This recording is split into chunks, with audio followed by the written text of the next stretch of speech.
Good evening. Let's call to order the Silicon Valley Clean Energy Authority Board of Directors special meeting of Wednesday, February 11th, 2026 at 6:17 p.m. May we have roll call? Yes, I'll begin with Director Scolzola, Here. Lenny, Here. Showalter, Here. Vice Chair Meadows, Here. Chair Klein, Here. Director Tyson, Here. Director Mikachuk, Present. Director Page. Director Page, Oh, here. thank you, and Director Lee. Thank you so much. We have a quorum of the board. Thank you very much. Let's move on to public comment. This is the chance for the public to speak on matters not on our agenda this evening. Do we have anyone in the room or remote wishing to speak under public comment? No? Okay. I'll close public comment and move to our regular agenda. We have one item, receive an update on communications and marketing strategy. Is there a staff report? Who's kicking us off?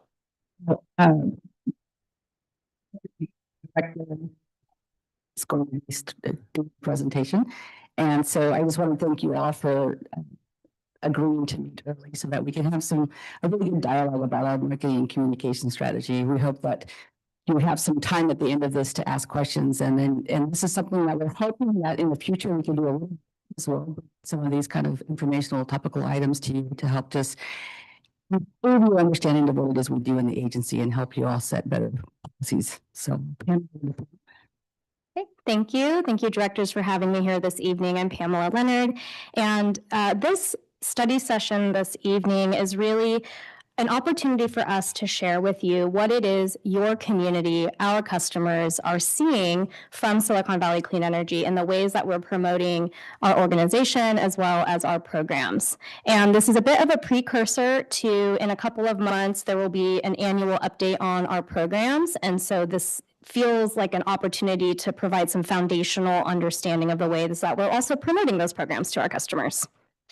And I will begin with this headline, very common among the utility industry. So this is what we're up against. And also we are a relatively new public agency, and energy is not top of mind, and customers were auto-enrolled in our service. Also, I'm going to provide this for you as well, very common in the marketing world. This is based on some research by psychologists that is trying to determine the frequency at which people need to see things. So with that in mind, we have to get people's attention somehow. And so we often rely on humor to break through and get people to look at the information we're putting out there. We also meet people where they are, going to the different community events, and with tailored messaging and methods to meet people where they may most be interested in receiving information. So this is, audio ads or in-person events, and a lot of other ways. So this is just meant to be a quick example here of the different videos, ads, emails. We do a lot of in-language, different translated advertising, marketing collateral. These are actually yard signs that we did, social media ads and promotions. So this really is just meant to be an example here, promoting our clean energy projects as well. And this was a billboard that drove a lot of traffic into our contractor training program. So with that, this is, again, an information item to showcase how we're connecting customers to our offers, resources, and services. And I'll also present a couple of case studies of campaigns that we ran throughout 2025, and then offer you all the opportunity to provide us input on how we should be telling our story of our impact in the community over the next 10 years, because we are gearing up for our 10th service anniversary in 2027. What we do in the marketing and communications team at Silicon Valley Clean Energy, I like to think of as landing in these three buckets. So as a public agency, we of course have an obligation and a duty to make sure that information about our services are accessible for all customers. And so there's things that fall in here that we are mandated by our regulators to send out around our services on the power supply side, and the information we have on the website and being accessible. On the marketing front, this is a different set of skills. These are folks on the team who really are specializing in the field and are able to pull customers in. This is a big ask. We're asking for people to participate in programs. We're introducing the concept of electrification and we need behavior change. So that is where the marketing takes place, and engagement. So we don't just push things out and hope that people come to us. We really want to understand our customers. We want to understand our communities. We want to find the most valuable partnerships with community organizations and go from there. So the why we do what we do. In our strategic plan for SVCE, we have a goal that identifies that we want to earn our customers' trust. We want to be their trusted advisor on all things clean energy and have them participate in the transition that is so core to our mission. And ultimately, customers, once they've had a great experience of participating in a service Silicon Valley Clean Energy provides, we want them to become an advocate. We want them, and what that means is that they will tell their family and their friends and their neighbors, hey, you too should have a heat pump water heater and utilize Silicon Valley Clean Energy for the service. We know from our own research, other national research, it's very common that this is the way customers or anyone really, one of the top ways they get information is by recommendations from friends and family. But before we can get to that stage, there's a bunch of other stages. So there's a lot that goes into getting there. So anyone who's taken Marketing 101, you've probably seen this. It's your classic marketing funnel. And there's a lot of different strategies that we need to implement along the way. I don't need to go through all of these, but I'll just highlight a couple of things. One is that even within all of these stages, we have identified customer personas. So even though someone may be considering buying an electric vehicle, they could be coming at it for different reasons. Their personas are about their attitudes towards electrification and our specific needs. And we also do customer journey mapping before we launch any campaign during the planning phase. So we could think about how are we reaching people and capturing them in their various stages of where they may be in this funnel. So an example of what this looks like, on the left, one of our personas is the busy suburban. You can imagine this is a working parent of two and they're very busy. And so when we're promoting electric vehicles, we want to really speak to the time savings. Did you know you don't need an oil change with an EV? You can save on the repair time and you can charge up your vehicle overnight, never have to stop and get gas on your way to work. On the other hand, we have another persona, our beloved energy wonks. These are the folks who are super sophisticated, probably have solar, they've had an EV for a long time. So these are ads that we had placed at some of those public EV charging stations you may have seen that have screens. So we can speak to them about the benefits of, well, you've gone electric with your car, so how about the rest of your home? This is an example of sort of like a menu of the options in the ways that we push out basic information when Silicon Valley Clean Energy has an announcement. So we utilize these channels. We have these platforms at our disposal through our website, issuing press releases, connecting with local media. We don't necessarily do all of these things for every announcement. It depends on the goals of who we're trying to reach. And the examples and the images are from the Butterfield All-Electric Fire Station ribbon cutting event in which SVCE provided a grant to the city of Morgan Hill to help them electrify the facility. And our staff supported a ribbon cutting event with the goal of helping to amplify electrification awareness and education. And we partnered with local pet adoption agencies. And we had really successful attendance at this event. There were 350 people from the community who attended, and we got great media coverage and produced a video recap of the event. Marketing, on the other hand, we're going to have a very different set of tactics that we may pull on, which again are highly dependent on who are we trying to reach, what are the enrollment numbers we're trying to achieve. And so the example here is from a webinar series that Sunny on our marketing team put together last spring. And these also had, it was a relatively new tactic for us. And we felt that the time was right because there's a lot of different ways. We have multiple services that customers can participate to go electric. And we really wanted to be able to explain the value and the ways that we can support them. So we had hundreds of customers sign up and attend these webinars, and they were very engaged and asked really thoughtful questions throughout. So that was very successful. We also don't just push things out and hope it works. We really look at data to inform our approaches and make any pivots that may be necessary.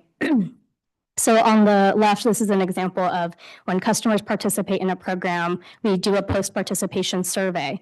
And so this was from our EV rebate. And you could see that browser search is one of the top ways customers find our programs, and we do paid ads if customers in our service area are searching for a service that we have, we can try to reach them that way. But I just want to call out that the direct communications we have in accessing customers' emails and through our newsletter lists that we've been building up over time, customers hear about things directly from us, but then back to the third thing here, which is neighbor or friend, which goes to that point of why we want customers to ultimately become an advocate on our behalf. And on the right, when we do advertising or even when we do emails, we do a lot of A/B testing. So meaning we're going to try which logo, which image, which messaging resonates the most and has the most engagement before we go on and put more resources behind that. Now on to a couple of case studies. Our first one is our Payment Assistance and Efficiency Resources campaign. This is something that Emily on the team has put together, and this is in response to the affordability strategic focus area that was identified by our board of directors in our strategic planning process last year. And we wanted to increase awareness of the payment assistance programs available to our customers like CARE and FARA, where they receive a significant discount both on the SVCE generation portion of the bill and the PG&E T&D portion of the bill. We tried to reach customers who we think are eligible and may not be enrolled. And because the income thresholds for these programs are so low, we recognize that everyone can benefit from tips on how to lower their bill because everyone was facing affordability issues. And so we more broadly included efficiency tips and resources in this campaign. So again, we tried to identify an audience of folks that we, to the best of our ability, could identify with the data that we had available to us who could be eligible for these programs. Our current CARE FARA customer count is about 26,000. And so we expanded eligibility. We spoke to those customers and another 5,000 or so that we identified may be eligible for these programs and could use these resources. And these folks are in the awareness stage. And so the messaging that we put together was broad and focused on bringing awareness and driving traffic to the resources we put together. We distributed messaging in a lot of different ways. So with this being an awareness campaign, we really tried to be that top of the funnel, try to meet customers where they are, but then we had more direct ways of reaching customers through mailers and partnering with other organizations that could help us get the word out. A lot of multilingual focus in this campaign.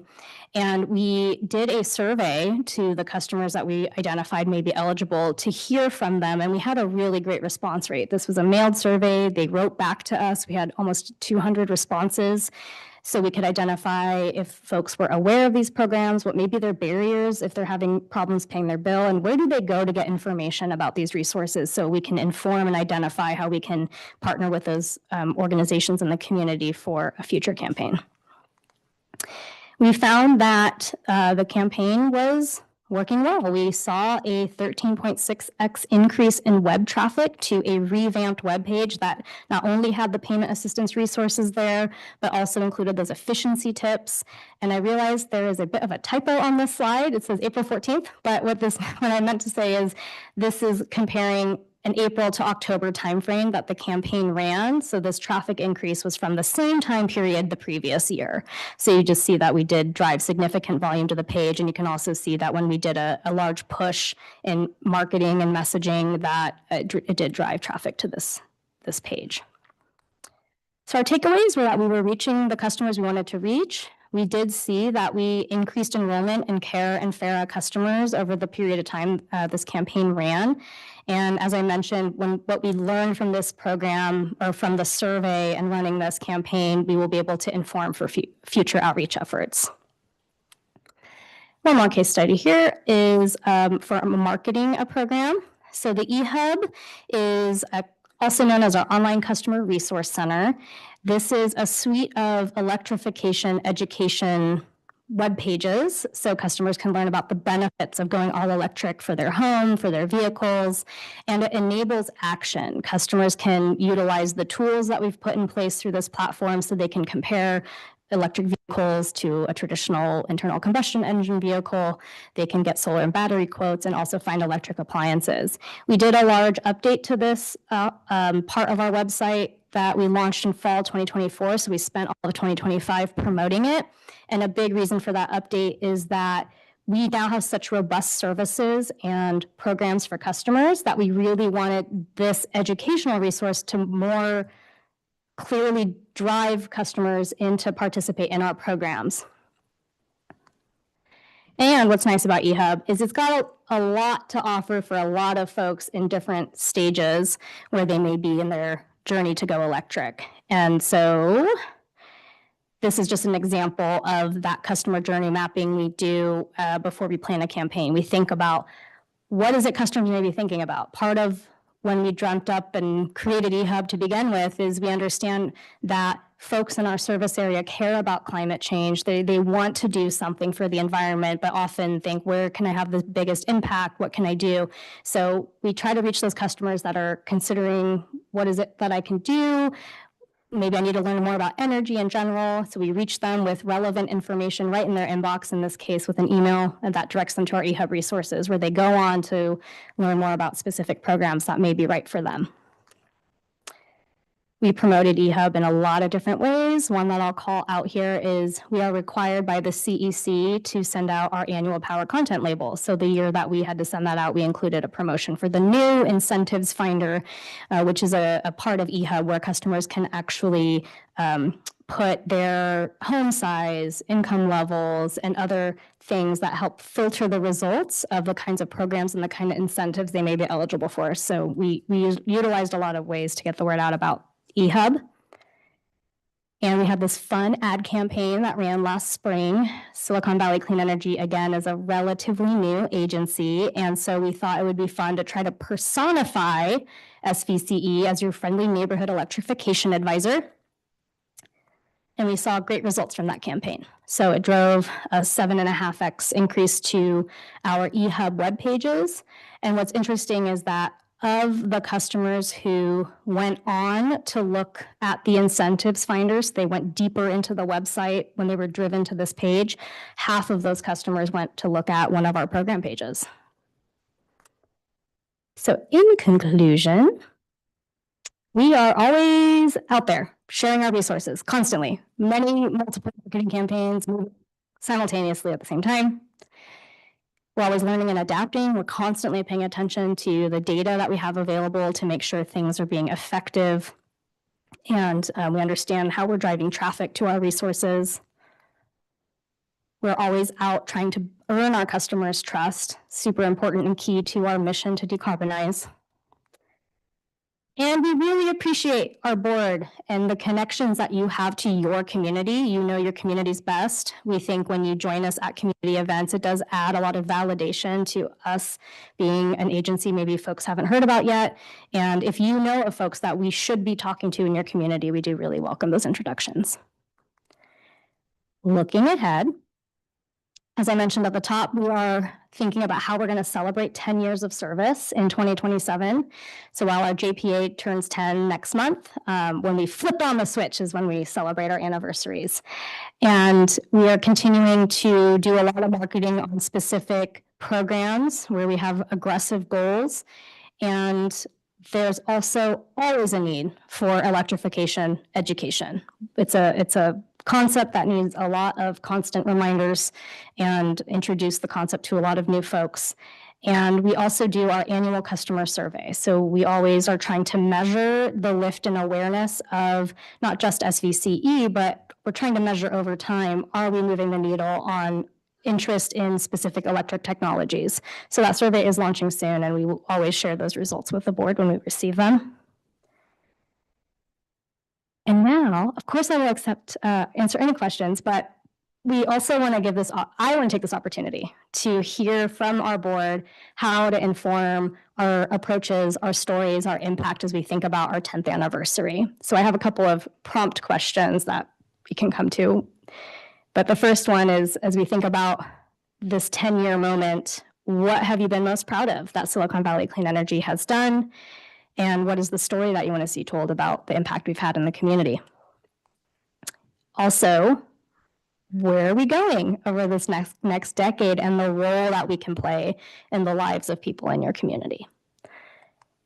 And with that, I thank you for your time and look forward to discussion and questions. Thank you very much. I'll bring it back to the directors for members for questions or answering some of the questions that staff is posing. Anyone first? Director Scasola.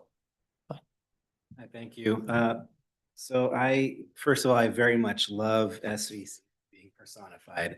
I think we need more of that. I thought it was a really cute campaign and engagement for the youth. And as we know, the youth they're the ones that end up talking to their parents in the end. So I think that's really important to continue those kinds of things. Can you pull the mic a little Oh, bit? sorry. Thank you. That's much better. Thank you. So yes, more of SVCE being personified, in my opinion. Also, I would love to focus much more on the future, like we do that a lot already, but the future, it can be bright, literally, right? But, I don't know, some of you might think we're living in some dark times right now, but I really like focusing on the future and what we can do. And I think that we should market what, what our vision is. Like, I'm not sure if I'm communicating this exactly right, but that utopia, like the vision of the future, and a reality though, not just, not Star Trek, but just this is what we've done already, so show evidence that we're moving steadily along into this bright future. I would love more of that. Thank you. Thank you. Any comments or we'll just keep going through? Sure, yeah. Okay. Yeah. Director Lee. Oh, sorry. That's fine. Thank you. Great presentation. Thank you so much for the the work. As our name implies, Silicon Valley Clean Energy, we're talking about basically this is about we call marketing and communications. I really like to reemphasize the point that we are cleaner and we are cheaper.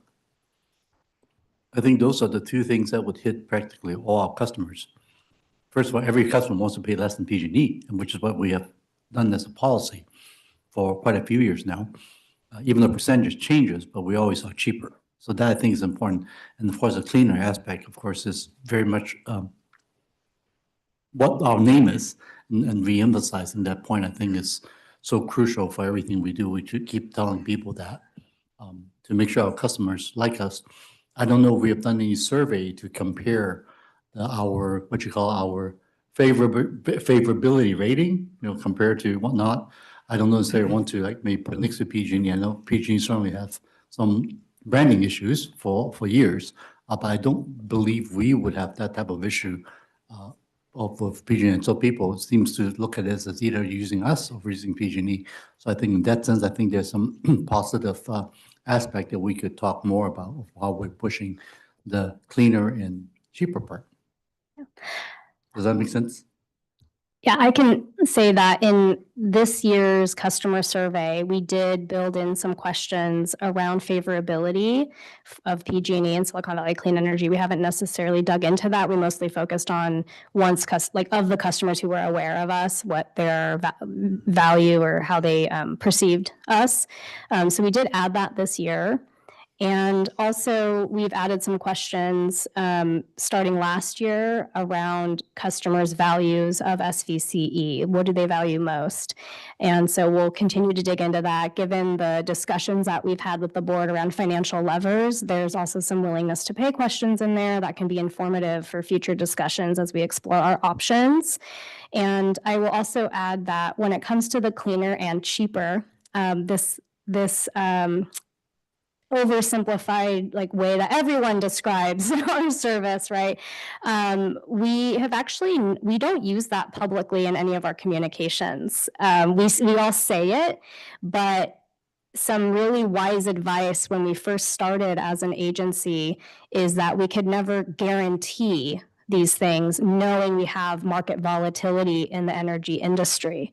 So we've actually been very careful with the wording in our public materials around being competitively priced and how we talk about our procurement standing on our own with the achievements that we've made because of the goals that our communities have set for us. And we really, really focus on electrification and decarbonization as the charge that we have, that our customers should participate with us for this decarbonized future. Thank you. Director Scasola had, Now, Oh, now go I ahead. have a question in Yes. reverse order. Sorry about that. that's right. My question is, have we, SVCE as an organization, has there ever been any negative press or attack ads or anything like that in the years that we've been in existence? I will knock on wood and say that we have not received that kind of media attention in a negative way. We have a great relationship with our local papers. The team, we've all worked over the years to develop relationships with our local press so that we can present ourselves as subject matter experts for climate change issues, electrification. So, Scott Budman from NBC will call me up and say, oh, there's some news about a new climate initiative. Can you comment as SVCE? So that's typically the role that we've had, as well as community news, to get the focus is on getting resources that we have for our customers, get that word out to our community. Thank you. I'm really pleased to hear that. Thank you. Vice Chair Meadows, I thought I saw another hand, but go ahead. Yes, so thinking about what might resonate, and we haven't necessarily seen how some of the survey results play out, what's important to people, and you touch on it, but to me, one of the barriers might be that it's not perceived as easy. And I understand the programs are to enable people to understand the process and to do it.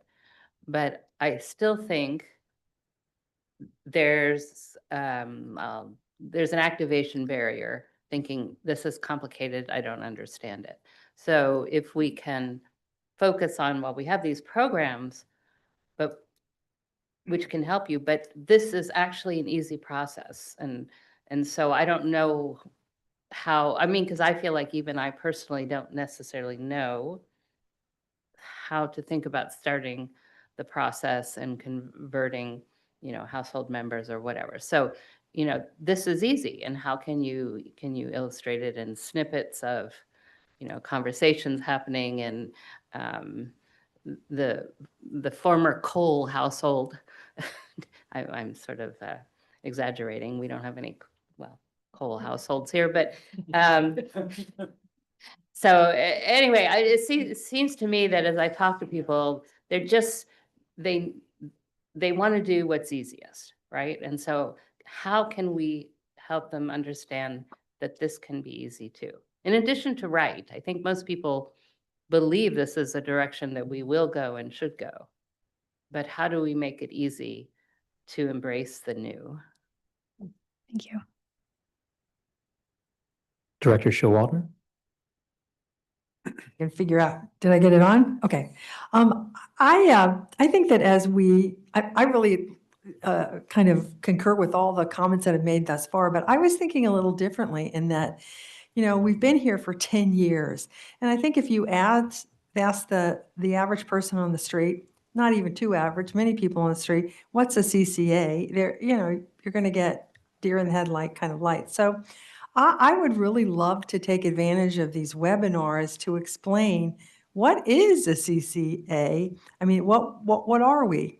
And we're an organization that gets clean energy for our cities. And I think it would also be really interesting to compare how clean would your energy have been if we had stayed with PG&E. How much greenhouse gas emissions have we saved by this? I think we have a lot of very technical people in our area, and they would really like to understand just how much have we accomplished? And so those are, I would kind of like to see a little bit of a geeky part of it as well. But I do concur with the easy. And I think that, I know from time to time, I've seen videos for other things where they, they sort of take you through a case study. I mean, some of us used to watch This Old House, remember that? And they could get done in a half an hour, which would have taken the average, homeowner 3 weeks concerted effort to do. But that said, they would show you on these little shows, how you did it. And I know there are lots of YouTube videos and stuff that do that. But I think embracing some of that sort of thing about, well, how do you change out a water heater? What has to happen inside a house? I think they would be of interest to many people. Thanks. Thank you. Director Makachek. Forgive me, are we supposed to be asking questions right now or Both. answering questions? Both. Both. Okay. As we go into 10 years, I think that my question for you is, and I don't want to be negative, but I think we should be cognizant of this. What are the headwinds that we're facing? Because, as I look at the federal landscape, it's moved around a little bit, and I'm understating that. So that's my first question to you, and can you just speak about that for a moment? Yeah. I can't credit this to my own answer. I will give the shout out to Zoe Elizabeth, who you all know. As we're going through the process of updating our decarbonization roadmap, part of that update is that roadmap was created in 2018, and a lot of things have changed. I can't believe the amount of people who now know what a heat pump water heater is compared to when we first started talking about them. And there's been a lot of changes. We've been through changes before. There's constantly changes and challenges in this industry in particular. So what I'm looking forward to working across teams, across the agency and with our board is understanding our directive to be solely focused on decarbonization and sticking to that as an opportunity. I think this is what we were formed to do. Of course, procure clean energy, which we have, real achievements there, but staying the course of our mission to reduce fossil fuels in our community and lower emissions on behalf of all of our member agencies. And so I would look forward to that being part of the impact that we focus on and talk about and share going forward. And of course, Monica. Can I add to that? So we've started a discussion with the board on not just the decarb roadmap, which has to be revamped for many reasons, but also on these financial levers and what is our value proposition for our customers in light of some headwinds that we're truly facing, not just from a decarbonization standpoint of electrification, but just in general in the industry. And so we had part one of that with the board, and I think you all had an opportunity, if you weren't at the study session in December, to provide input some other way. And our intent is to continue that dialogue with the board. We'll come back, I believe, in March with the next part of the financial levers, where we'll start to really zoom in on what those trade-offs look like. Discount versus clean versus programs in that value proposition, because this will set up what we're going to do for the next few years and what our messaging will be to the community as far as our value proposition as well. So I think it's all coming together. It just so happens that we're bringing it to you in pieces as well. So hopefully you can see what we're trying to do here. If not, or let me know and we'll do better. Okay, now I'll make a comment and answer your question, I think. When I look back at SVCE, I think, and you mentioned it in your presentation, trust is really important. And I think that our customers trust us, and I've always trusted SVCE. So I think that's a real asset that you need to continue to leverage. And then what I see as a big opportunity is, as you see EVs, the penetration for the more affluent communities is really high. And certain changes, especially with the carpool stickers, that sort of thing. It's made it less attractive for someone just getting their first EV, but that really helped the early adoption. I guess where I'm going is I see at the lower income level, EVs becoming more affordable, but a big part of that is charging. And I know that we're working on that and we're putting resources into it, but I see that as where we can start to move the needle a little more. So those are my comments. And then I also am concerned about, in terms of headwinds, the supply of clean energy and what's the cost of that going to be. So some comments for you. Thank you. Director Tyson. I think I'll be a little backwards because I think your question toward the end was, what am I most proud of? And I would say when I first joined, I had kind of a sneaky suspicion that there were existing hydropower and existing wind, and all we were doing was negotiating to get our share of that, and we hadn't really changed a damn thing. And so I would say the thing that really has made me proud is to say we took our financial resources and we paid to have this stuff built, and now go look at it. And so I would love to see kind of a bare desert and then a solar encrusted desert or something that says this is real and that we have built this. We're not just doing a shell game. And that was my initial impression. And some of the questions or comments about reporting and all this, there's still some of that shell game stuff going on. And so I try to keep it more real. I noticed in terms of the marketing, and by the way, I'm no marketing expert. I do look at things sort of like an engineer, you could say. And it looks like almost everything is financial. How do I reduce your cost for operating, and how do I reduce your cost and maybe time? That's probably important too, to installing. And I think that's worthy. And so it's just, how do we balance that vision thing, that thing about our real purpose? I don't have the answer for you. I think every organization struggles with things like this. I'm on the fire commission where we are, and we do a lot of brush removal. And so the folks have said, if you had a truck filled and this is how long the line of trucks is, try to turn it into, this is how much brush we've removed, flammable material from our area. I'm not sure exactly what the parallel here is, but to make it more palpable and understandable, I wouldn't back away from the vision thing, but it's really easy for us to say, what if the rest of the country doing, or the rest of the world, that we're just a small part. So we have to find a way to say what we do matters for us, and try to make that real for us, just like that real equipment thing I started off with. So those are my thoughts. Thank you. Director Page. Thank you. Well, it's tough going towards the end because a lot of stuff's already been said, so thank you all. But I do like your conversation about the fact that we're 1% less than PG&E. Not talking about that makes a lot of sense, because at some point somebody's going to look at their bill and everybody's moaning about sorry, I almost used that other word. I'm from New Jersey, so it sometimes slips. I apologize up front. It's going to happen. But they're complaining about their bills today. Everybody's seen it going up, and at some point they're going to associate it with us. And so my question is, what are we doing to be prepared for that?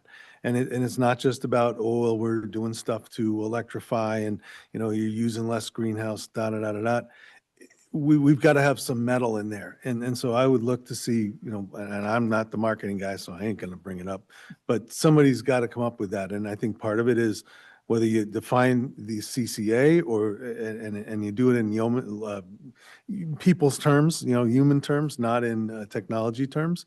But I think that's a really important thing. The other thing is that a lot of what we do market is, as was stated before, the promotional type things. We can cut your costs, we can give you a rebate, we can do this and that. And that's really nice. But again, at some point in time, somebody's going to say, well, geez, I'm paying so much for my bill, and yet you guys got millions of dollars to put training programs together and to give rebates and $13,000 here. And at some point, that's going to wear thin. So I think that we need to come up with a strategy. And again, I'm sorry, I'm kind of the rookie here, so I don't have it. but I would like to see something towards that because it's going to come sooner than later, I suspect. Thank you. Director Lee? Yes, so first of all, I forgot to first thank Pam for the presentation. Certainly, we have a great communications team as SVC, and I'm very honored to say that the fantastic outreach marketing efforts you've been doing. One thing I would like to see if we could get more actually is some type of a social media toolkit for the directors and other partner organizations that would be able to help promote our programs. I think that could be helpful. One thing I want to mention also is that our office has received various emails and calls from constituents regarding what they will do if the water heater fails after 2027. So we recently have put on a post on our socials about the emergency water heater program, for example. So I just want to use that. So, so as directors, I think we certainly play a very important role to help expand the reach of our marketing efforts through our own specific network. So just want to mention that. Thank you very much. Thank you. Director Rennie, did you have a comment?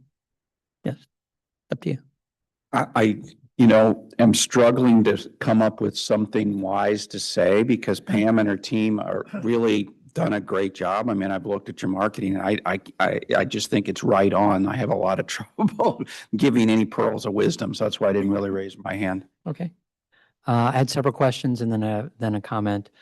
First, what do you consider earned media? Excuse me. Earned media is when we have not paid to play. So we have the relationships of earning reporters' interest in stories to cover what is we want to talk about. Okay. And then as far as a Carefera example that you're showing, you gave a list of outreach potentials. What was the top one or two of, next door bus shelter ads, highway poster ads, or you listed off the different ways that we're doing outreach for that Carefera. Do you know which one was most successful for those that ended up applying to join or to be part of the program? So I don't think we can say we know exactly which one thing drove the most folks to become enrolled in those programs. So that's something that we would have to find out through like a post survey. Okay. But if I am wrong, I can follow up and let you know that I'm wrong. Okay, I'd appreciate that. Several things. Education. I still get, and I think we haven't pushed as hard, but educating residents on, here's the delivery cost in your bill, and here's what we're providing, and that's always a shock to some people, because they assume that PG&E's delivery is the cost and we're an add-on when it's the opposite way. Really, we're the usage and they're the delivery. That to me is really important from a messaging standpoint. We have trust for those that know who we are. Most people, exactly as Director Showalter say, have no clue of what a CCA is. So educating them on what their bill stands for as well as what a CCA is, I think, is the biggest issue. And then as far as success stories, and I know that you've talked, you've done very well over the last few years on success, but for me, it's the decarbonization. So it's the building we're standing in here, or we're sitting in here. So from putting solar panels on this building, I do think the Vargas electrification, Vargas Elementary electrification, and doubling down on, to me, the stories play out very well. It's like, oh, you're reducing asthma. It's like these kids are cooler, warmer, in the right times of the year, but more importantly, they also, aren't exposed to conceivably gas fumes and other things. And so that portion of the story, going back and having photos of the kids or whatever, revisiting that. And then as we talk about the emergency hot water program, showing a senior that basically, we helped get through this program and put in electric water heater. That is important to kind of, and it's breaking down those barriers as far as highlighting the good that we're doing in the communities, but personalizing the stories as much as possible that I see my face there. And so and you've done a good job on a lot of the messaging of seeing the diversity that we have in all of our districts that are part of Silicon Valley Clean Energy. But I do think that focusing on the decarb programs, and then as Director Tyson showed or was saying, showing here's SunZia and wind farms. Here's where that money has gone that has made the world a little bit better overall. So yeah, at a local level and let's say a national level to some degree. Any other quick comments? And you can always have a chance to talk to Pamela afterwards. Is there any member of the public wishing to speak on this item in the room or remote?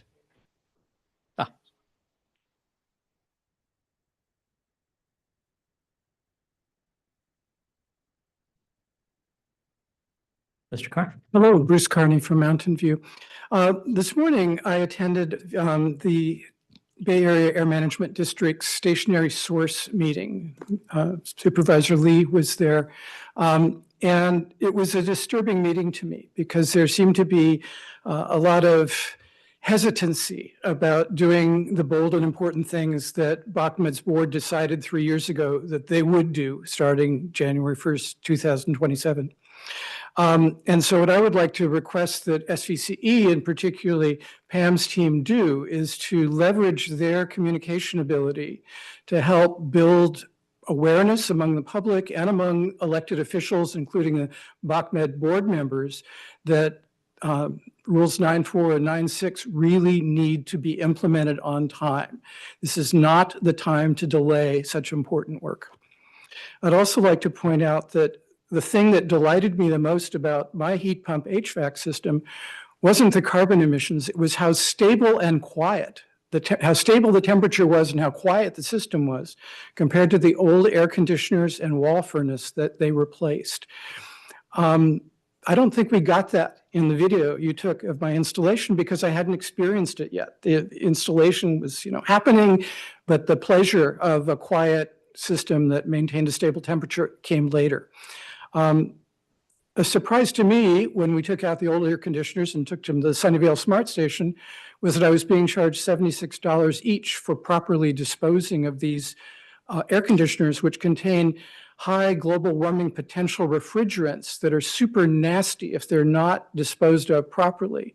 Just cracking open and venting the Freon or whatever the refrigerant was would have been a horrible environmental thing to do. So instead of charging me $76 for each air conditioner, I'd like to ask if maybe the Smart Station or other disposal companies could incentivize people for bringing in their old air conditioners so that they can be properly have the refrigerant removed and safely disposed of. It turns out, according to Josh Nuttall, who gave the presentation to Carbon Free Mountain View last month, that there's a horrendous amount of greenhouse gases coming out of old air conditioners, old refrigerators, old car air conditioners that's not getting anywhere near enough attention. So 30 seconds to go, I'll leave it right there and look forward to staying with the rest of the meeting. Thank you. Are there any other in-person or remote speakers? Okay. Thank you very much. I hope you have all the information you're looking for. No final comments from directors. So I'll go ahead and adjourn this meeting at 7:05 p.m. Let's go ahead and take a 5-minute break just to end this meeting and start the next one. Thank you.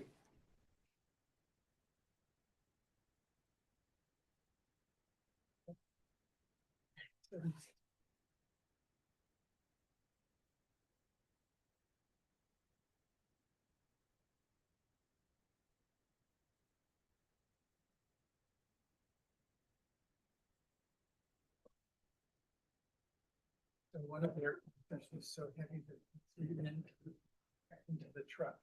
And so we took it in the truck to the Smart Station. And the three of us heaved that one without breaking anything open. And the other one could be handled by 2 guys.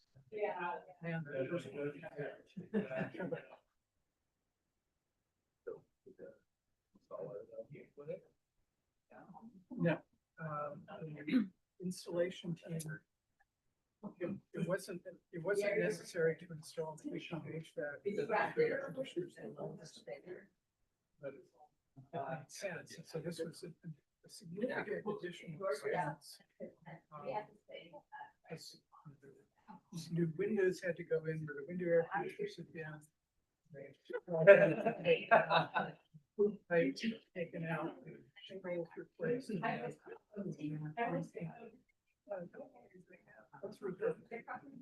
so that, it's just like, it's not really part of the conversion, so it is. For us, that was.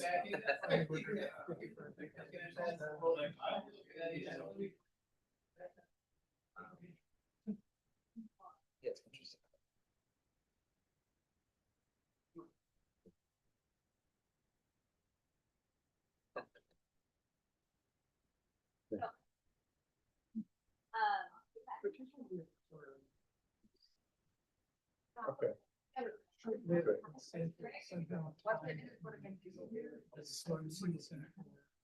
I mean, later on, agree with you.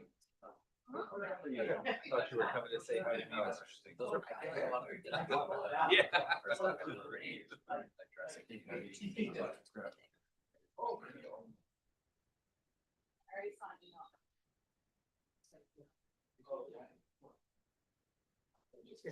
Tortoise sucks. Get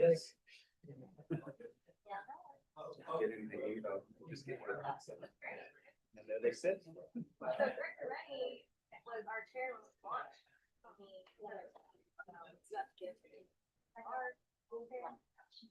What I see in education is careful to not do things wrong also, in addition to getting the right points, so. You know, I kept thinking, well, you could say this, no, I see what they do. So that's why, the more I looked at it, I couldn't come up with it. It is Both art and science, right? So there's effectiveness, of course, but there's a lot of. Well, and So.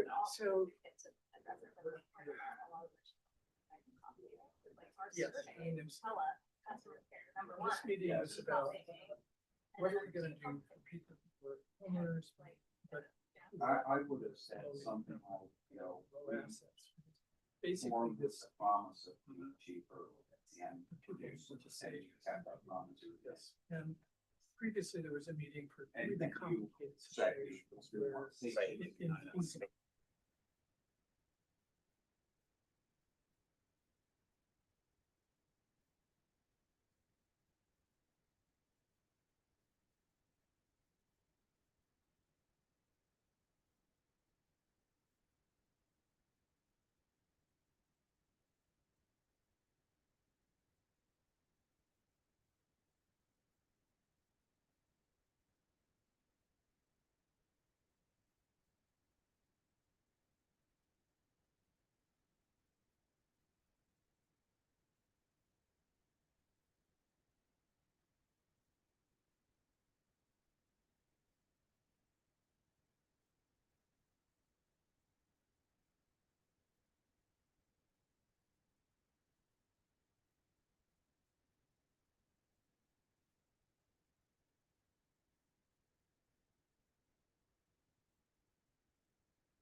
Good evening. Let's call to order the Silicon Valley Clean Energy Authority Board of Directors meeting of Wednesday, February 11th, 2026 at 7:11 PM. May we have roll call? Yes, Director Page, Present. Barbadillo, Here. Makachuk, Present. Tyson, Here. Chair Klein, Present. Vice Chair Meadows, Here. Director Showalter, Here? Rennie, Here. Lee, Present. Scozola. Here. Joining us remotely, we have Director Hilton Here. and Director Martinez-Beltran. Here. Thank you. We have a quorum of our board. Much. Next up is public comment on matters not on our agenda. This is a chance for the public to speak on things that are not on our agenda this evening. Are there any speakers in the room or remote wishing to speak under public comment? Okay, thank you. We'll move on to our consent calendar. Is there any member of the public in the room or remote wishing to pull one of our consent calendar items? I see none. No one remote. Is there any member of the board wishing to pull a consent calendar item or has a comment or a question on any of the consent calendar items? Seeing none, is there a motion? Director Makachuk? I'll make a motion to approve the consent calendar. Thank you. Thank you, Director Lee. Can you please conduct the roll call vote? Yes, Director Barbadillo, Aye. Chair Klein, Aye. Vice Chair Meadows, Aye. Director Scozola, Aye. Lee, Showalter, Aye. Director Hilton. Aye.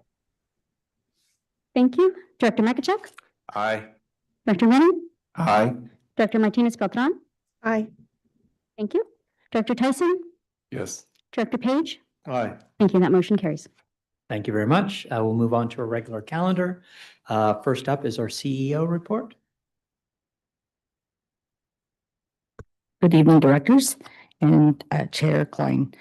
So a few things to note from the CEO. First, I want to introduce to our team. Leanne will be joining us or has joined us, I should say, as a senior forecasting and planning analyst.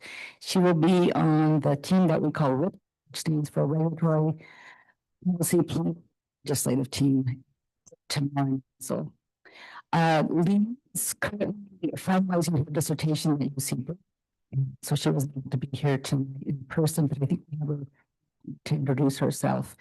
And while she's working on a PhD, she will be working for us part-time until she's finished with that. I also want to note that during her time, she has worked as a senior research associate at the Lawrence Berkeley National Lab. I'm excited to have her join. She's smart. So you guys get to know her. So with that, I'm assuming she's on. Will say a few words to the board. Yes, sorry, Monica, I couldn't hear you perfectly, but I'm assuming I am introducing myself. Hi, everyone. My name is Liang. Thank you for having me over Zoom this evening. And as Monica said, I'm the new senior forecasting and planning analyst. I grew up in Boston and haven't been living in the Bay Area for the past 9 years. It is now a place that I call home. And I'm finishing my PhD in the Energy and Resources group at UC Berkeley, where I study long-term grid planning and governance under uncertainty, essentially asking the question of how do we design power systems that stay reliable, cost-effective, and clean in a changing world. I am excited to continue that work because essentially at SVCE, where I will help further develop our load forecasting methods, conducting integrated resource planning, and other long-term planning activities. When I'm not thinking about power systems and planning, I recharge by cooking with friends or wandering throughout the woods, admiring mushrooms in the world of plants. And yeah, I look really forward to working with you all. Thank you. Thank you and welcome. Great. I also want to note that in a report for your community that staff has created for you to take back. This reflects what we did in individual cities or county last year. And so make sure you take that with you. And then next, I wanted to highlight a few things that happened last month, including this week. We got to do two kind of exciting things, or at least I got to participate in two exciting things. The first one being California Community Choice Agency's Lobby Days in Sacramento, and then a tour of PG&E's Diablo Canyon Nuclear Power Plant also last week. But I'm here today, Chang, to kind of give you a summary of the two events, and she attended both as well. Great, thank you, Monica. So as Monica mentioned, last week, SVCE joined our trade association, CalCCA, and several CCAs across the state on a lobby day in Sacramento. Really, thank you to Director Scozola, who was the chair of our 2025 Legislative Ad Hoc Committee, and Monica for joining me on this trip. We met with several of SVCE's delegation members, including Senator Becker and Assemblymember Ahrens, as well as key staff, including those from the governor's office and the Senate Energy Committee. It's still pretty fresh and new in the state legislature right now, so a lot of the legislators are finalizing their legislative package, but I can say that energy affordability is very much still top of mind for our policymakers and was a topic at each meeting. As Monica also mentioned, we had a very jam-packed week last week, and SVCE staff and several board members also had the opportunity to tour the Diablo Canyon Nuclear Power Plant in San Luis Obispo County. On the tour, the group learned about the nuclear energy production process, the power plant's earthquake, seismic security measures, and how spent fuel is stored. It's really informative. As you all might know, Diablo Canyon is the last nuclear power plant in California and provides roughly 9% of the state's overall energy, as well as approximately 17% of the state's clean resources. There's two reactor units at Diablo, Unit 1 began operations in 1985 and Unit 2 in 1986. In 2018, the CPUC authorized PG&E to close the plant operations in both 2024 and 2025. However, the governor a few years ago championed and signed legislation to extend the life of the Diablo plant, Unit 1 to 2029 and Unit 2 to 2030, based really on statewide reliability needs. So as part of the relicensing process, PG&E submitted an application to the Nuclear Regulatory Commission to grant operations at the plant for another 20 years to 2045. However, new state legislation will be needed if the plant operations would go past 2029 and 2030. Happy to answer any questions about either of these events. Are there any comments or questions from directors? Can I add just before you go to comments and questions, just also wanted to add that many of you wanted to attend the tour, but we weren't able to take any more people last week. But CalCCA is hosting a tour on March 6th. If you're interested in attending, there's, I believe, still space. You would just need to let Andrea know that you're interested as soon as possible. And then I'll leave it to the rest of you to talk about the tour. Thank you. Director Lee? I just have a quick question. Hi. I was not aware that these are actually all different for each of our jurisdictions. So I was very impressed. Do we have more copies of it so that we can bring back to our community? Yes. I don't know if Pam is still here. Oh, okay, yes, we do. We'll get you more. 1 second. We will email them to your constituents for those that we have with an email on file, as well as small and medium businesses. We do this every year, and so we can also send you a digital copy. So, Great. But I have more with me tonight if you need them. Awesome. Thank you. Thank you. Director Scazola, did you have a comment about, Director Page? I just have one question. So you talked about the need for legislature to pass this, to extend it to 45. Is anybody carrying that yet, or is it too early for that? We hear rumblings that there will be legislation, but nothing is in print yet. So nothing has come out officially yet. We are monitoring this very closely. Thank you. Thank you. So Brenna had one other item to talk about too before I think she wasn't done yet. Oh, sorry. about Sorry. that. I apologize. Go ahead. Sure, sorry, new topic here on legislation. So as you know, later on this evening, my colleagues Adam and Warren will come and talk a lot more about the power charge and difference adjustment, or PCIA. They'll talk more about what's happening on the regulatory side in particular. But right now, I just wanted to give a quick legislative update on the PCIA with some really hot off the press news. So we have been working with our trade association, CalCCA, on legislation around data transparency. This is a very straightforward proposal that would require the CPUC and the IOUs to provide all data that the CPUC uses to calculate costs that impact CCAs, and give that data to CCAs and other load-serving entities. The impetus for this bill is really to help us better understand the inputs into the PCIA, but it will also require data transparency that will be helpful in many other CPUC proceedings. So on Monday, we secured an author. So Assemblymember Rogers from the Sonoma region introduced this bill for CalCCA. The bill number is AB 1761. And we will be working very closely with CalCCA to support this bill through the legislative process, and we'll be happy to keep the board informed. Thank you. Okay. Director Rennie. So if I could go back to the nuclear power plant, my understanding has been it's more expensive to run that power plant. And usually if you extend the life of something, you've now amortized, initial costs and so forth. What's the cost effect, since we're also worried about, what's the cost on our customers? I think the nuclear plant actually hits us on the PCIA operating it. So if we were extended to 2040, is this going to get cheaper? Or is there a lot more money to keep, band-aiding something that's very old? So do you happen to know how the cost fits in with, of course we need the clean renewable energy, but what are we doing to ourselves on costs and on PCIA? Right. So I'm not an expert on the operations of Diablo Canyon, but we asked the same questions last week when we were on tour. And what we've heard thus far is that the cost to operate the unit going forward is expected to be in the $70 per megawatt hour range. That's mostly variable O&M and the cost of maintaining the facility, plus whatever other expenses they have to put in.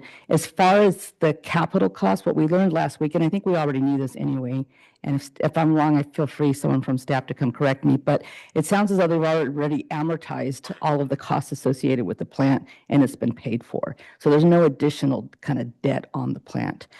As far as the PCIA, when the legislation passed, it took the resource out of PG&E's portfolio, and so therefore out of the PCIA portfolio, and it became a state system resource. So we no longer pay a PCIA on this resource, but we do get we get an allocation of the carbon-free attributes associated with the resource, and we get counting of resource adequacy right now from the resource as well.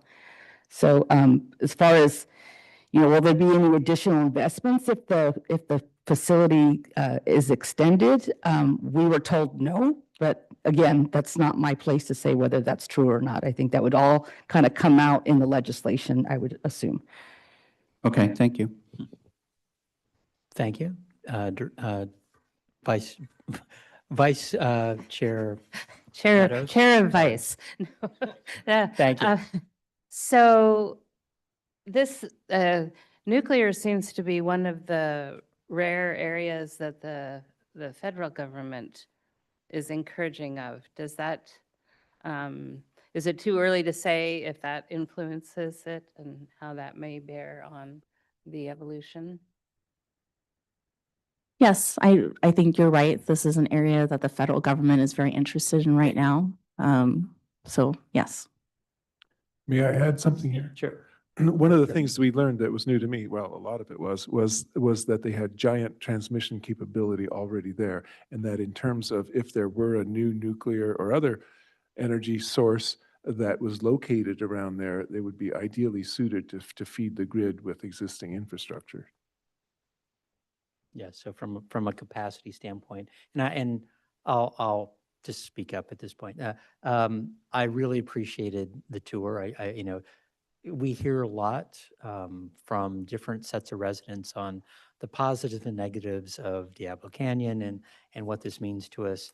You know, I felt a lot better, you know, being from Southern California and seeing San Onofre close down and hearing, you know, resident issues of how close it was to this, the remoteness, as well as, you know, ultimately what Director Tyson said of additional capacity that's sitting there makes it ideal in a lot of ways for other types of energy, whether or not that's um, offshore or other opportunities. I do think that's really very, you know, very useful, and just seeing the level of security, the level of education and training that they go through, that all, you know, is part of the story. We were talking about stories earlier, that it does have value from a California standpoint, and the concept that, is it an aging power plant?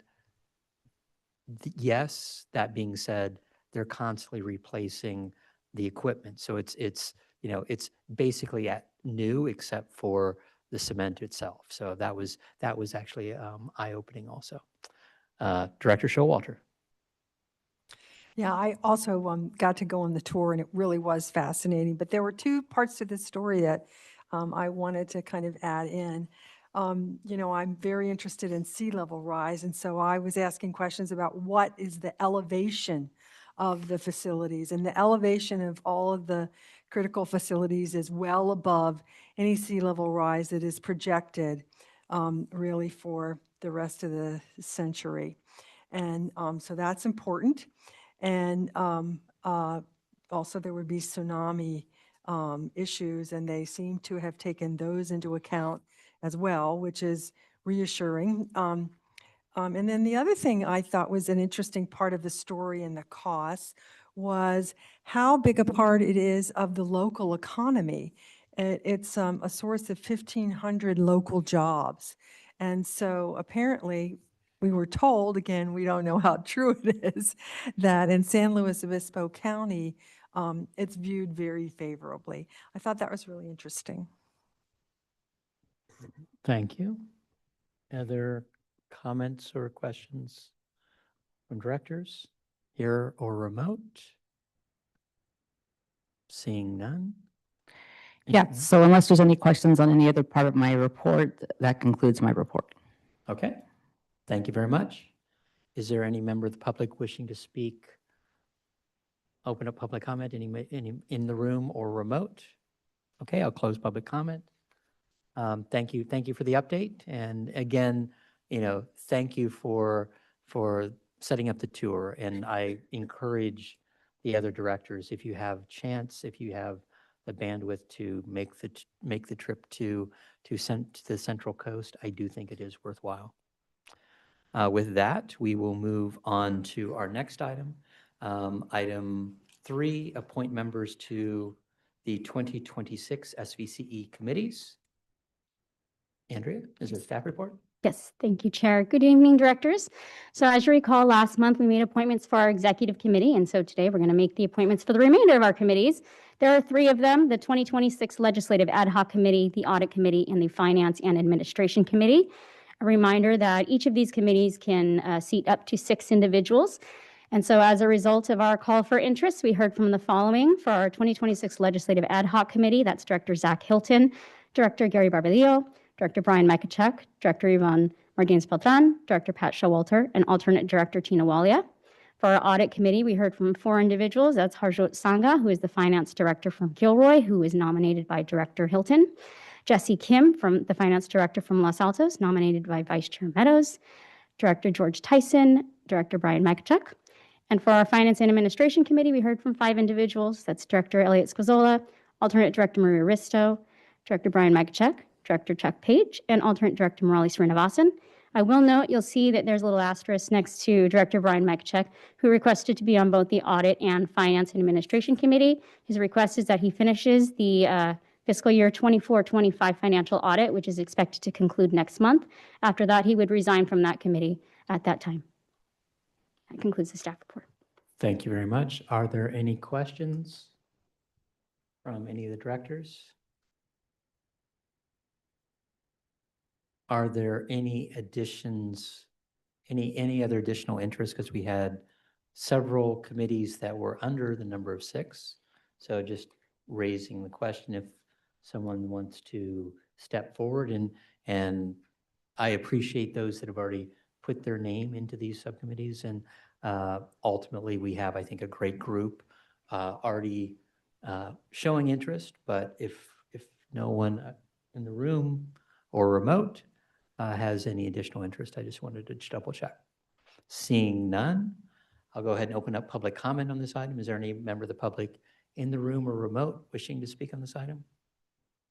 No hands raised. Thank you. I'll close public comment. Any final comments from the board? Is there a motion? Director I'll Tyson. move, Tyson moves approval of the committees as posted. Meadows seconds. Thank you. We have a maker of the motion in the second. Any final comments? Thank you all for serving this year. May we please have the roll call vote? Yes, thank you. Director Page, Aye. Director Martinez Beltran. Aye. Thank you. Director Lee. Aye. Director Tyson. Yes. Director Hilton. Aye. Thank you. Director Showalter. Aye. Director Makachuk. Aye. Chair Klein. Aye. Vice Chair Meadows. Aye. Director Barbadillo. Aye. Director Rennie. Aye. Director Scazola. Aye. Thank you. That carries unanimously. Thank you. We'll move on to item number 4, approve the new May Board of Directors regular meeting date. Andrea? It's me again. Thank you all. So yes, as the item states, we're requesting to reschedule our existing May 13th Board of Directors meeting. That is conflicting with the CalCCA annual conference, which is attended highly by staff. In addition to board members, you are all invited. So if you would like to attend, please let me know. But being that this happens on the same date, there's going to be quite a few people missing. And so we're requesting that we reschedule this May meeting date. As a starting point for conversation, staff would like to propose Friday, May 15th, 1 p.m. Again, this is just to start conversation to see if that date and time might work for a majority of folks. Thank you. Are there any questions or comments from directors? Director Page? I know that I'll be out of town. My daughter's getting married that weekend, so, but I do have an alternate, so maybe they could make it. Thank you and congratulations. Director Tyson? I'm likely to be out of town and I would contact my alternate as well. Okay. Any other comments? Director Rennie? I'll be in Italy at that time. I will try to get my alternate to attend. Thank you. Director Scazola? I most likely will be there, but it is my 45th birthday, so I expect a cake. We can arrange for that. We might be able to arrange that. Any other comments? Director? Yes, I'll be out of the country as well. I'll see if our alternate can attend. Okay, thank you. That's the chosen date. Thank you, Director Barbadillo. Any? 15. Right. Okay. No other comments? And I think what we can check, we should be able to get quorum with, assuming the 15th. Okay, just double checking. Yep. And then I can also follow up with the alternates for those who just mentioned that they aren't able to make it, just to reconfirm. Yes, and just confirming, date and time with the board members, just to get it on the calendar, and the alternates after assuming their motion goes forward. But ultimately, it's like making sure that at least we have quorum, which is always the important thing. Correct. I'll open up public comment on this item. Is there anyone in the room wishing to speak on this item? Anyone remote? Yes. Looks like Director Martinez Beltran has a comment. Oh, sorry. That's okay. Thank you, Chair. I wanted to just see, could we do this in the morning? Staff is open to whatever that works for the board. Okay. So Thank you. yeah, conceivably poll. So I think we have a date, and I didn't ask for time. I assumed that we would figure that out later. But poll for date, confirm for date and then poll for time, and we'll consider it a special meeting. Okay. Great, thank No you. mem- Thank you. No member of the public wishing to speak? No. Remote, thank you. I'll close the public comment. And I'm looking for a motion. Director Makachek, I'll make a motion to approve to approve the date of May, the May meeting. the May 15th special meeting. Yes. Thank you. Is there a second? Director Showalter, seconds. May we please have the roll call vote? Yes, thank you, Director Showalter, Yes. Page, Yes. Barbalio, Yes. Vice Chair Meadows, Yes. Chair Klein, Yes. Director Hilton. Aye. Thank you, Director Lee, Aye. Director Martinez Beltran, Aye. Director Rennie, Aye. Director Mekchuk, Aye. Scozola, Aye. Tyson. Yes. Thank you. That carries unanimously. Thank you. We'll move on to item number 5, adopt a resolution 2026-04, revising the General Administrative Policy 9, hybrid meetings to set preferences for participation rules and incorporate changes from SB 707. Michael? Michael Callahan, our General Counsel. Thank you very much, Chair Klein, and thank you for the board. I'm here to discuss changes to the Brown Act under SB 707 and related changes we're proposing for the hybrid meeting policy. The Brown Act was recently revised last year with SB 707, and in the policy, we're adding and clarifying the remote meeting options to include these 4 that you see, and we'll talk more about them throughout this presentation. But there's the traditional Brown Act hybrid meetings, which is like the meeting we're doing tonight, our traditional meetings. There's ability for directors, in the traditional meetings, everybody has to participate from a publicly noticed location. All of these other options give directors the ability to participate from a non-publicly noticed location. So the accommodations for disabilities under the Americans with Disabilities Act, remote participation for just cause is sort of an extension of the AB 2449 rules. And there's a new option for multi-jurisdictional bodies or joint powers authorities that allows folks to, I sort of think of it as a personal travel rule. You have to be at least 20 miles away from a public meeting location to use it, but it's available as well. We're also exploring but not recommending to include translation rules that are also in SB 707. Those are required of cities and counties, but they're not required of JPAs. So we do translation work today. We appreciate making our resources and meetings accessible to folks, and we're going to continue to look at those rules. But again, we're not recommending to include them at this time. And we're including some other changes to the hybrid meeting policy, including updating the meeting location to the Sunnyvale Civic Center where we are tonight, and adding some guidance for hybrid meetings. Diving into the guidance for hybrid meetings, some preferences here to help ensure that we're able to have meetings and that those meetings can continue.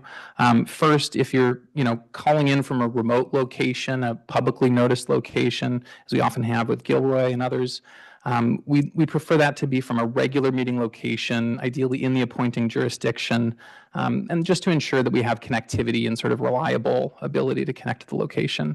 Additionally, for folks that are participating from those locations, we'd like to ask that you make backup plans in the event you're unable to actually join from that location, that someone else could have that location join the meeting so that the public could continue to participate and we'd be able to continue the meeting. We had an issue in November where we weren't able to conduct a meeting because one of the publicly noticed locations wasn't able to join. And then also considering that if you're going to a location that may not have reliable internet or is outside of the country, that's a good opportunity to think about not making that a publicly noticed location. So it's not a requirement that you not do it, but it's an encouragement. And again, we're talking about these various remote meeting options. We've talked about sort of the top 4. There's another one we're not recommending to include in the policy for subsidiary bodies or committees of the board. And there's a couple reasons there. First, it requires elected officials in that body to be in person. And so for most of our committees, it would not actually be effective. And this is, again, an option to participate from a non-publicly noticed location. It also would require 2 meetings of the board to approve any recommendations that came out of those remote meetings. And so it would add an extra step to our process to formalize recommendations. And so for those reasons, it doesn't seem like a good option for us to incorporate. And this is really just the same 4 options. You can see on the far left, the traditional rules that we're using tonight. Those are our standard meetings, all publicly noticed locations. All the other 3 options give you an option for a non-publicly noticed location to participate as a board member. You know, the first one, again, you have to meet a definition of disability under the Americans with Disabilities Act. The second, the just cause, again, the continuation of AB 2449. And we'll go through that full list of sort of the reasons for having a just cause. And those are limited for the just cause, just like under 2449, they're still limited to up to twice per year per board member. It's also per legislative body, so you've got 2 for the board, you've got 2 for each committee that you're on. And then that last column, again, is the multi-jurisdictional. I like to think of it as a personal travel sort of option, but again, you have to be at least 20 miles away from any publicly noticed location. And that is also limited to twice a year, but it's separate from the just cause. So you get 2 of those and 2 of the just cause for any body. Digging in a little bit here, just general kind of overview of some of the issues with the hybrid, the traditional rules, and I'm going to talk through these because there's differences for each of these. Here we have to have locations noticed on the agenda. The agenda has to be posted at each of those locations, and those locations have to be open to the public at all times during the meeting. We can't participate in a portion of the meeting and then drop off. The location needs to remain available to the public. We also have to have a quorum of the board participating within the jurisdiction to use this option. But there's no limits on the number of times you can do this per year. As you know, we do this as our regular meeting approach. We're also proposing a couple changes here. I've mentioned them already. Preferring regular meeting locations for the ones that aren't located here in Sunnyvale Civic Center, avoiding international travel and poor connectivity to make sure those locations can join in a backup plan if the board member can't participate from their publicly noticed remote location, to have somebody else join the meeting for them. The next option, very simple. If somebody qualifies under the ADA for an accommodation, that may include remote participation from a non-public location, and there's no limit on those per year. It's just if you are eligible. In the just cause approach, as we mentioned, it's limited to twice a year. Staff will track and report board members using these options so that we can make sure we're staying within those limits. This is a list of the just cause reasons that you would need to rely on this. So a physical or medical need that's not a disability under the ADA. Child care, family caregiving, contagious illness, official travel, traveling for your member jurisdiction, immunocompromised family, physical or family medical emergencies, and military service. And there's additional limitations participating here. You have to stay on audio and visual technology for the entirety of the meeting, and we have to have a quorum at a single physical location within the jurisdiction, which typically is not an issue for SVCE, as we tend to have a quorum here in Sunnyvale. The multi-jurisdictional approach is slightly different still, twice a year. Staff is going to track that. Again, it's good for personal travel. You have to be at least 20 miles away, one way from a public meeting location. And there's, again, additional limitations. We have to notice on the agenda that someone will be utilizing this. So this will not work for a last-minute emergency participation. The remote member has to participate, again, using both audio and visual technology. And then we have to have a quorum at one or more physical locations within the jurisdiction, so slightly different from the just cause. And this is the same slide we saw before that just lays out those 4 options at sort of a very high level.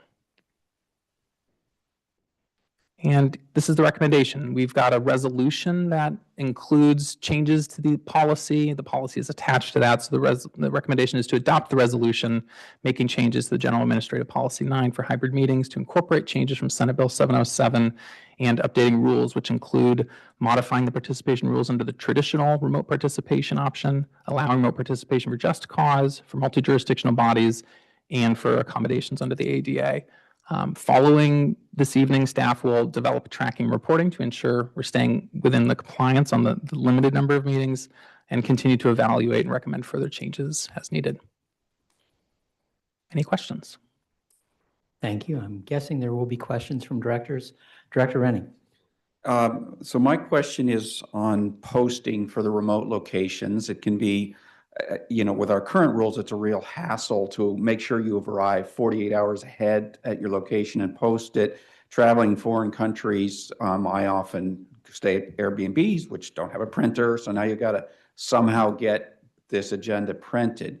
So with these remote locations, do we have to post an agenda? If it's a publicly noticed location where the public is invited to participate, the agenda does have to be posted at that location, sort of visibly where the public would be able to see it.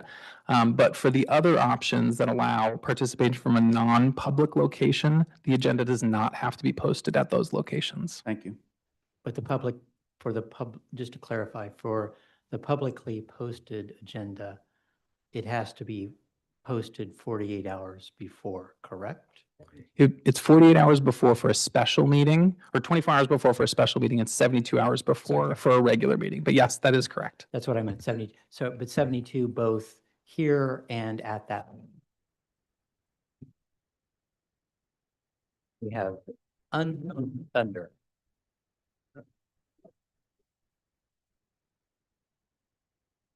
Okay. We'll pause.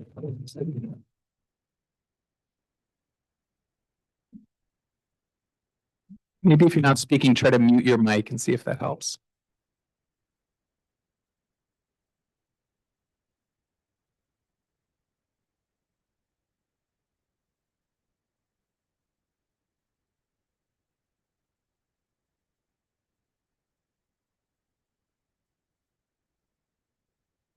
Pausing just for a moment as we're dealing with technical difficulties. Need to take a quick recess? Okay.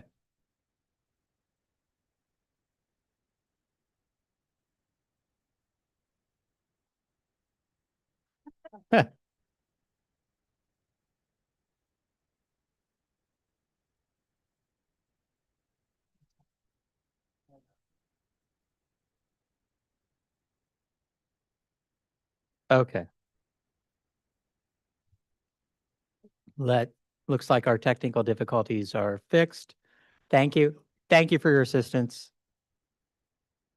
So back to the question. So from a noticing standpoint for the public remote meeting, it has to be posted from an SVCE standpoint locally as well. That agendized public location also has to have that posting 72 hours ahead. That is correct. Correct, which is often the bigger question when traveling. Okay. Other questions from directors? Director Makachek. So from a logistical perspective, let's say someone's traveling internationally and they're the director, not the alternate. They can still participate as a member of the public. Is that correct? Yes. And their alternate could attend in person and be a voting member. How is that? Yes, that is correct. And I think there's only one time when we failed to have a quorum in the jurisdiction. Is that correct? History on that? No, that was last November. Oh, yes. That we had a quorum in person. No, sorry, that's right. It was posted but not unable to attend, right? And because I think my comment is, I think that the risk is that if a person is traveling internationally, they don't want to cause the meeting to be nullified, but they can still report, participate anyways, and they could make their comments. I think so my comment is, I think you've addressed all of the issues and we should be good, provided we have a quorum within the jurisdiction. Is that correct? Generally, yes. And under the just cause option, we'd have to have a quorum operating from a single location in the jurisdiction, but generally, yes, that is correct. Okay, thank you. Thank you. Director Lee. Thank you. This is a very helpful chart. The question I have is regarding clarifying the issue of multi-jurisdictional. You mentioned that it's for personal travel over 20 miles, so you could technically be in Santa Cruz or San Francisco, you're already over 20 miles.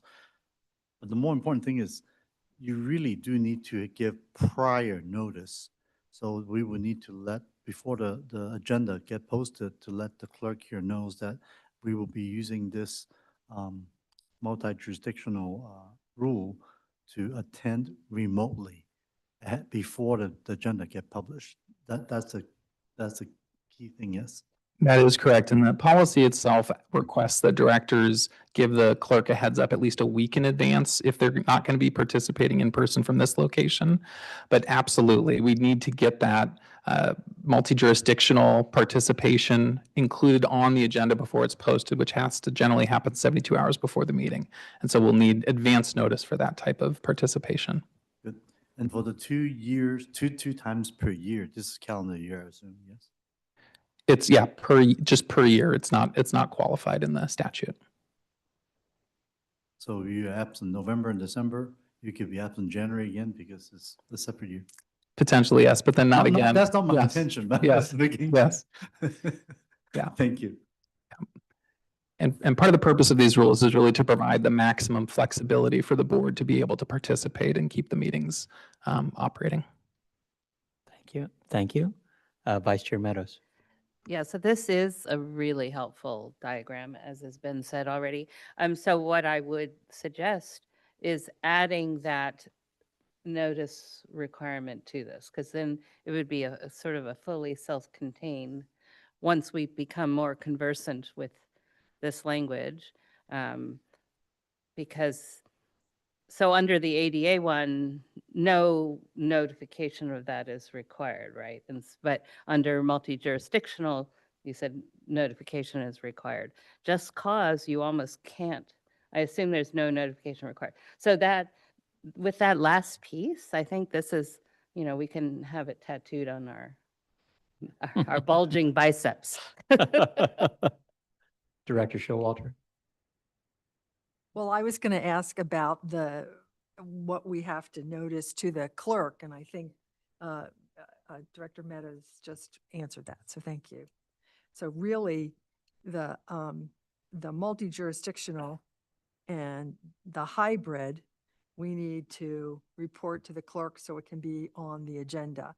But the disability and the just cause do not need to be on the agenda. That's correct. Thanks. Other questions from directors? Few minor things. From the multi-jurisdictional, what will be on the agenda as far as, so from a noticing standpoint, I understand kind of the old Brown Act, public meeting noticing, it'll be this director is taking this meeting remotely. If they lose communication, I want to go through several scenarios of loss of communication, which was a big issue in November. For a multi-jurisdictional use, and then I'll talk about just cause. If they lose communication, what happens to the meeting? The meeting, so long as we had a quorum participating within the jurisdiction, for multi-jurisdictional, we'd be able to continue the meeting because no public would be able to participate from that non-publicly noticed location. And so they wouldn't be precluded from participating. So the meeting would be able to carry on in that case. Just double checking. Thank you. And the same with just cause. It's a private location based upon the issues there. That is correct. And to be able to use just cause, we have to have a quorum of members already participating from a single location within the jurisdiction. And so ideally, we would still have a quorum even if that remote director dropped off. Thank you. And then lastly, just to clarify, if something happened to the power in Gilroy, and I'm not wishing anything bad on Director Hilton, but if they lost power at their city hall, this meeting would stop. Yes, Correct. this meeting could not continue without the participation of all publicly noticed locations. Can I make a comment about that? Just sort of One like a moment. back. Okay. Just a second. I'm not sure what you can hear. Director Lee, can you turn off your mic and let's see if that. She's working underneath, but we'll see.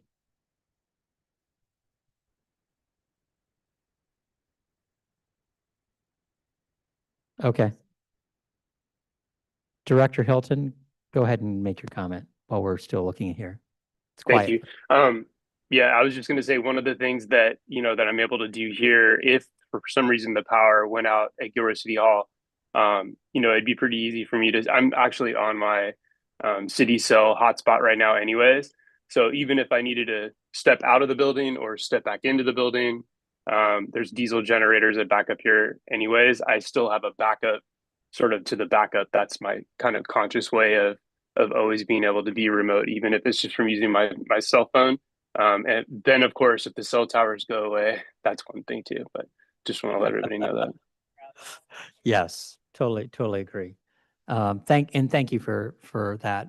That this is always, the hypotheticals, but as long as we've talked about them ahead of time, I really, appreciate that everyone's on the same page, and I understand this kind of changes. But as Vice Chair Meadows said, adding more to this chart and just being a very, a simple page or two that, as opposed to multiple policies, makes it easy, either what we need to tell the clerk, and also for the chair or any future chair, understanding this is what happens when in slightly different scenarios. And I know that we can't cover all of them, but there are some common ones that we need to be very clear on. And I also want to, let's say, the old Brown Act concept. So the old Brown Act requirements of public noticing a meeting, just making sure that whenever we're doing that, from a interesting, not me. Whenever we're doing that, making sure that location is public the entire meeting, which I know that sometimes in San Jose, some of the county meetings happen remotely so it's a satellite location in San Jose at San Jose City Hall, and the office is closed at a certain time. And you can't get up the elevator, you can't get into the building, even though it's an evening meeting in some floor of the building. So that becomes a bigger question, but I'm fine with that. Any other comments?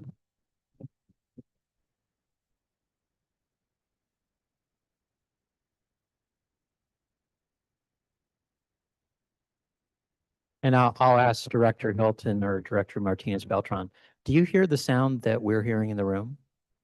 No. No. Thank you for that. I was just, that helps to a certain degree. So it's the audio. Yes, Director Lee. Hello? Okay, I hope I'm not causing that. The very last point is one I want to clarify because it's nice that we wouldn't have to worry about having the location being noticed publicly, and that location needs to be attending, even the person attending, the location not attending means the meeting cannot take place. However, what we just discussed is something that kind of concerns me. Under the alternate rules says that if the individual lose connection, that would cause that same type of problem that we have faced before, and the rest of the meeting cannot take place. So we could what if all day, but what if the individual only attended part of that meeting and say, okay, I'm done, I'm not going to attend the rest of the meeting, and officially gets off the meeting? Is that doable or no? That's my question. If you're participating under the just cause or the multi-jurisdictional or under the ADA with an accommodation, you could drop off. If you're participating from a publicly noticed location, you could leave that location if there was still a quorum, but that location would need to remain connected to the meeting. So any public that may come to that location could still participate and witness the meeting. Right, so let's go back. For the normal publicly noticed location, that location needs to be on while the person could be gone, assuming quorum's still okay. The question I have is the other one, where I joined the meeting, I attended a portion of it and said, okay, I cannot continue, I got other things to do, goodbye. And at that point, if I drop off that way, but announcing it, that's okay, that would not affect the rest of the meeting. It's only if I abruptly stopped without withdrawing from the meeting officially, that's when the meeting has to stop for everybody else. Am I correct? That is correct, so long as there remains a quorum under, the various rules, either within a single location or within the jurisdiction. Yes, you could drop off. So I could announce that I'm leaving, that drop off's okay, but not because of technical reasons, it suddenly drop off, then that was pause anybody. You could drop off for other reasons, but the technical, if there's an issue with the teleconferencing system itself, and you want to stay participating, the meeting would have to pause. If you had chosen to drop off at the meeting at that point, you could, so long as there was still a quorum. Okay, Clear? Thank you. very good. Vice Chair Meadows, do you have, go ahead. Yeah, we seem to love this one because we can envision lots of scenarios. But isn't it true that if we lost our Zoom connection, then the meeting has to stop too, because this is notice for public input. So that is potentially could be a big thing. Yes, that is true. And there's some space under the traditional rules for make a good faith effort to restore, and there's not a risk of sort of excluding folks. That there is some space for us to continue the meeting, but typically, yes, we would need to pause the meeting until we were able to continue or adjourn to another time. Thank you, Vice Chair. Any other questions or comments? Director Barbadillo. Thank you, Chair.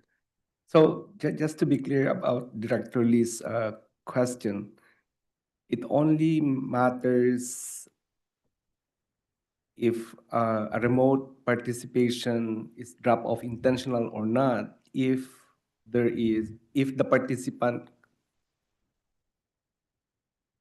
is included in the quorum. But if there's more than a quorum, even that participant remotely appearing. I think your mic cut out right toward the end, but you asked if that participant was not appearing, it would not stop the meeting. Right. So it depends on whether or not there's a quorum with or without him. That is one aspect of it, the quorum. The other aspect you mentioned, if they dropped off and didn't intend to, that sounds like that may be caused by issues with the teleconference connection. If that was the case, the meeting would have to pause until we were able to work out the issues with the teleconferencing. But if they had decided to drop off and they were participating from a non-publicly noticed location, they could just hang up and disconnect. For technical reasons, if he cannot come back, then that terminates the meeting. Should there be no quorum without him? It's a great question. We could consider continuing the meeting without that director. It may be prudent to try to get in touch with that director to make sure they're comfortable with that, but we could consider it. I think we'd want to make good faith efforts for them to be able to reconnect. But there is, I believe, space in the Brown Act for us to continue in that circumstance. Okay. All right, so here's really my question. So we've experienced this in our city, right? So for example, remote appearances like the multi-jurisdictional and just cause and even ADA. Does the whole board need to approve that request, or a mere notice to the clerk would suffice that? Could you ask me that question again? Yes, so the question is, if one of us exercises either one of the three alternative way to appear, right? Does that need to be approved by the board, or just a notice to the clerk? Typically, that will just be worked out directly with the clerk. All right, okay. All right, because at some point I remember if there is a just cause for us, it needs to be approved by the whole council. I don't know if that's There, something under. there were some earlier rules under the Brown Act around COVID and needing the board to find that emergency continued that would allow them to continue meeting sort of remotely. But those rules, I believe, still exist, but are not at issue here. All right. All right, well, thank you for clarifying that. Thank you. Any other questions or comments? Always an interesting thing. Okay, I'll open up public comment. Is there anyone in the room or remote wishing to speak on this item? No, thank you. I'll go ahead and close public comment and bring it back to the dais for a motion. Director McAfee. I'd like to make a motion to adopt Resolution 2026-04, revising the General and Administrative Policy 9 as set forth in the agenda. Second, Meadow. I think Vice Chair Meadows was slightly ahead of Director Heiss. As usual. Could you please conduct the vote? Yes, thank you. Director Benny. Aye. Director Martinez-Beltran. Aye. Lee. Barbadillo. Aye. Showalter. Aye. Hilton.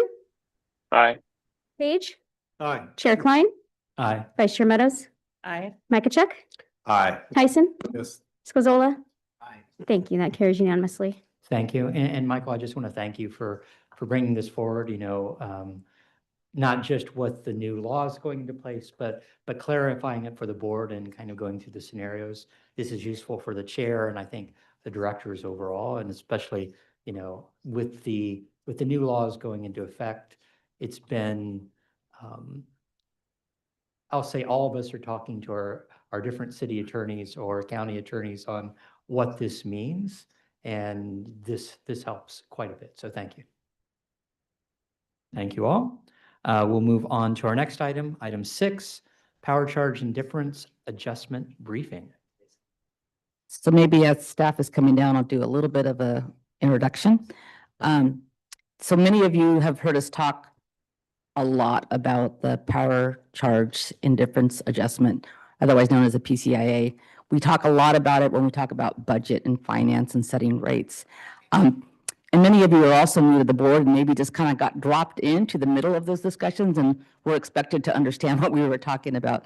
So we're doing a little bit of a kind of going back to the basics to bring you all up to some level, a certain level of understanding. Some of you may still be more informed or more aware of the PCIA than others, but our intent here is to bring you all to a common understanding about the history of the PCIA, the purpose of it, the impacts the PCIA has on us, and then, what could we do with respect to the PCIA?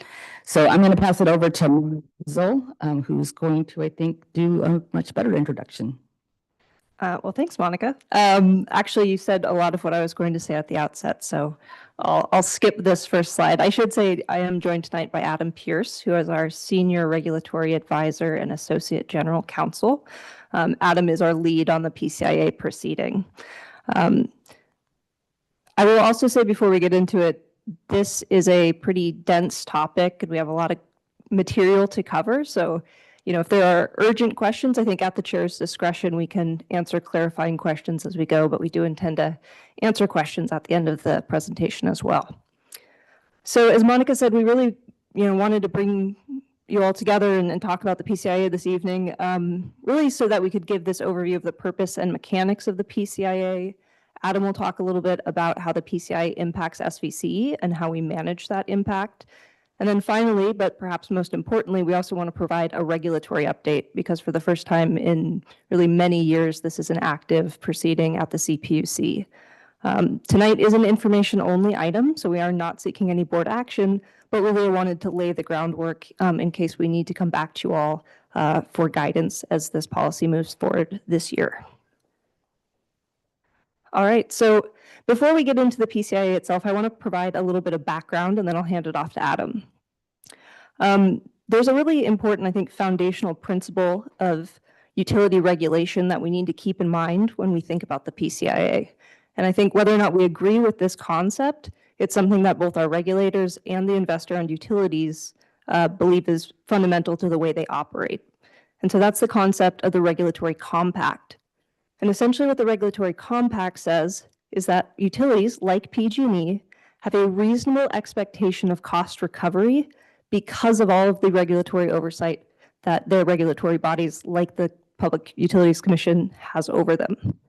And so essentially the Public Utilities Commission, if you think about it, they establish the investor-owned utilities rates. They approve many of their power contracts. In many instances, they require them to enter into those contracts. And they establish the level of return that they can provide to their shareholders. And so because they've effectively rubber stamped much of the spending the utility does, the utility then has this reasonable expectation that they will get that money back. And if this regulatory compact starts to break down, there is a concern that the shareholders will leave, the capital investment won't be there for the utility to make the investment to keep the grid reliable, safe, and hopefully affordable. So one more slide from me, and then I'll turn it over to Adam. Wanted to give a little bit of just very high-level history of California regulation. Some of you have probably heard me say some of this in the past. But of course, through the last century, the investor-owned utilities operated in a vertical monopoly. So they owned everything from the generating fleet all the way through to the relationship with the customer. In 2002, AB 117 was passed, and this was the enabling legislation for CCAs. In this original legislation, there is an acknowledgement that there is going to need to be a cost recovery mechanism established by the Commission, and also, and perhaps more importantly for tonight, a mechanism to prevent cost shifting between IOUs and CCA loads. So essentially, the thinking is a bundled, what we call a bundled customer or a PG&E generation customer should not be made any worse off by the development of a new CCA. Around the same time, the IOUs were also being directed by the state and the CPUC to go out and procure a lot of very expensive renewable projects in order to stimulate the renewable market and bring down those costs. So they were doing a lot of this procurement at the same time this CCA legislation was being enacted. The CCAs really didn't take off until the mid-2010s, and that's when you saw the CPUC open the PCIA proceeding, where they established a lot of the framework that's in place today. The proceeding didn't technically close until 2022, but the big decisions happened in 2019. So it's really been quite a number of years since we've really gone back and done a holistic look at the PCIA. And so with that, I will turn it to Adam to talk a little bit more about it. Thanks, Maren, and good evening. With that background, I'm going to talk about the mechanics of the PCIA, how it works. The purpose of the PCIA is to ensure fair splitting of legacy utility costs between remaining customers, in our case, those are PG&E customers, and departed customers, such as SVCEs. Without the PCIA, remaining PG&E customers alone would be responsible for resources that were procured on behalf of all the customers before they left for alternative service. PCIA costs are determined per vintage, and that's the date or year that the customers left utility service. And it consists of the portfolio from that year and every year prior. So SVCE's default vintage is 2017. So thinking about maybe a solar contract that PG&E signed in 2015, that would be part of our vintage because it's 2017 and every year prior. If PG&E signed a solar contract in 2019, that would not be part of our default vintage because it happened after. Moving forward, I want to kind of back up a little bit more and talk about power resources generally. And I'm going to use, again, an example of a contract for solar power. And maybe one of those contracts, Maren was just talking about that the IOUs were directed to procure some years ago. So when the utility enters into a power purchase agreement, and this includes when SVCE does it, often it's bundled, meaning it's a contract for energy and also compliance products. So in that contract, you pay a price per megawatt hour. You're getting energy, the actual energy going on the power lines, but you're also in a bundle contract buying resource adequacy credits for reliability, and those are compliance postings we do year ahead and month ahead. You're also buying for a renewable resource such as solar, you're buying renewable energy credits, and that's for compliance with renewable portfolio standard requirements. And this idea is not just about contracts, it's also about utility-owned generation. So for PG&E's hydroelectric dams, they generate electricity, but also resource adequacy. And since a dam is technically not renewable, but GHG-free, that generates a greenhouse gas-free credit. And so where the rubber meets the road and where the regulatory work gets done regarding PCIA is about these compliance products, the RA credits, RPS, or RECs, and GHG-free. And it's because though our customers are on the hook for financially for resources that are in our vintage, PG&E will use those resources for their compliance credits. And our customers are in turn credited financially for the use.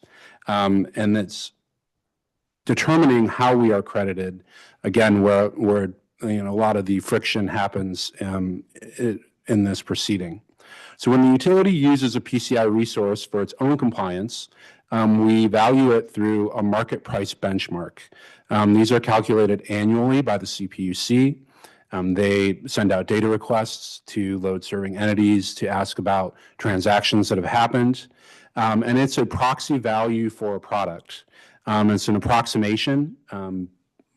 Inherently, they have some flaws. A rough analogy is thinking about an airplane.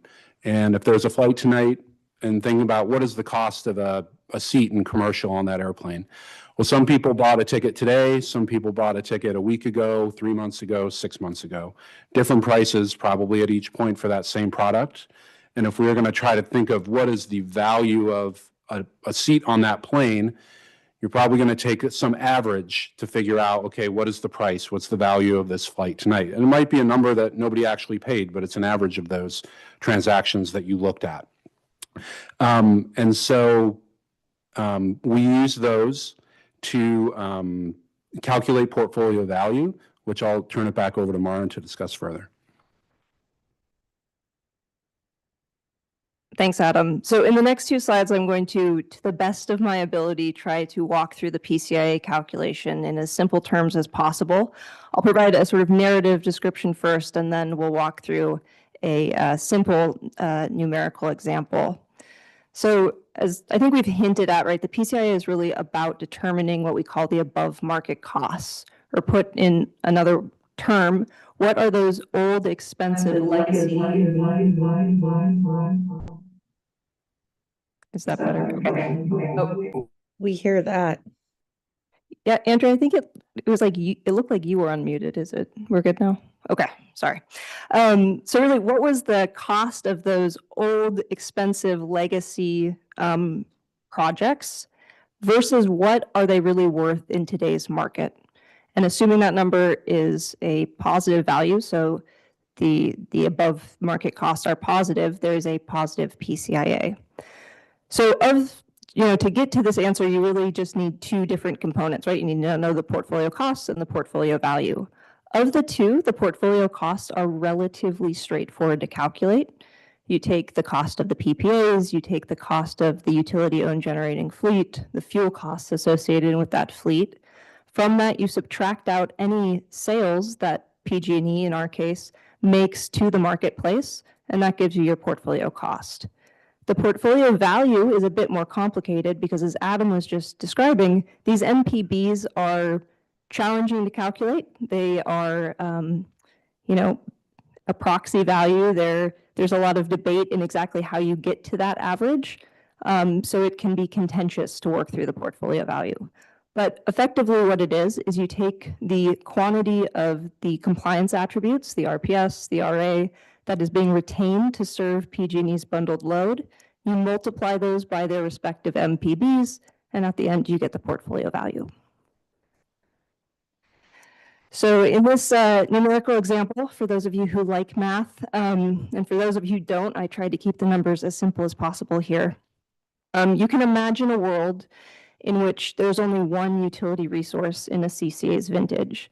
And once again, we can imagine this is that solar contract, this PPA 1 here. So the utility many years ago bought this contract at $100 a megawatt hour. This year, it produces only 2,000 megawatt hours of energy. And as Adam said, that energy comes with RA and RPS attributes as well.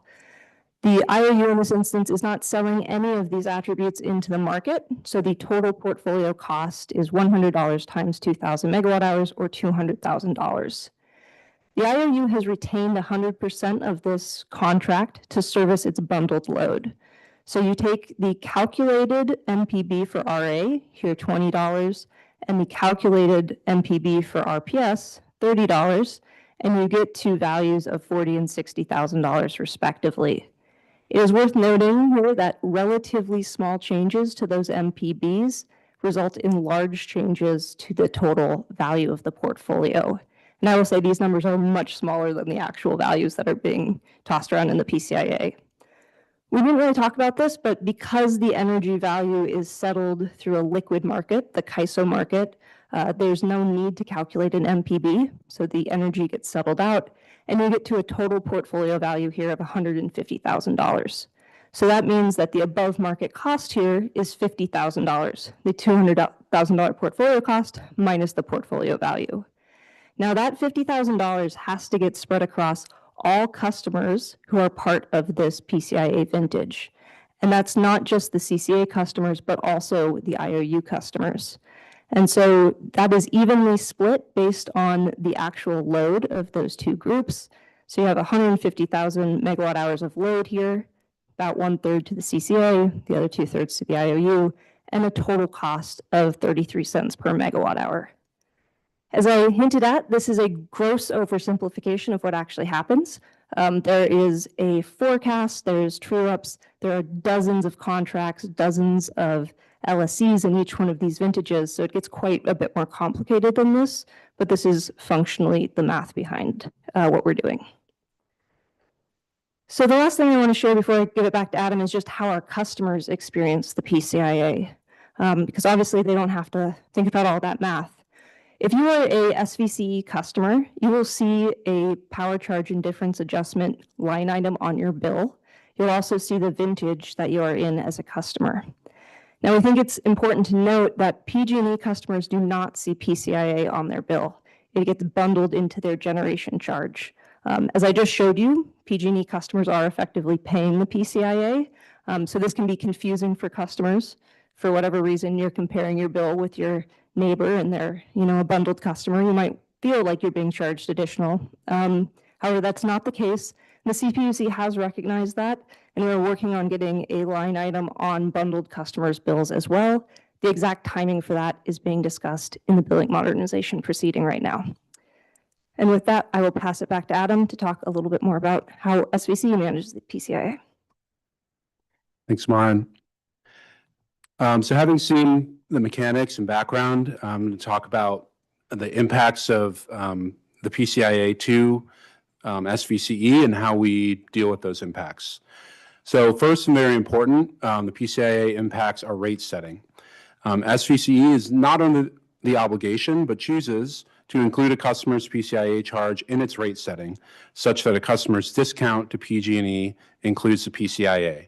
So this graph here is something that you see from Omrit when talking about rates. Usually the y-axis has dollar amounts.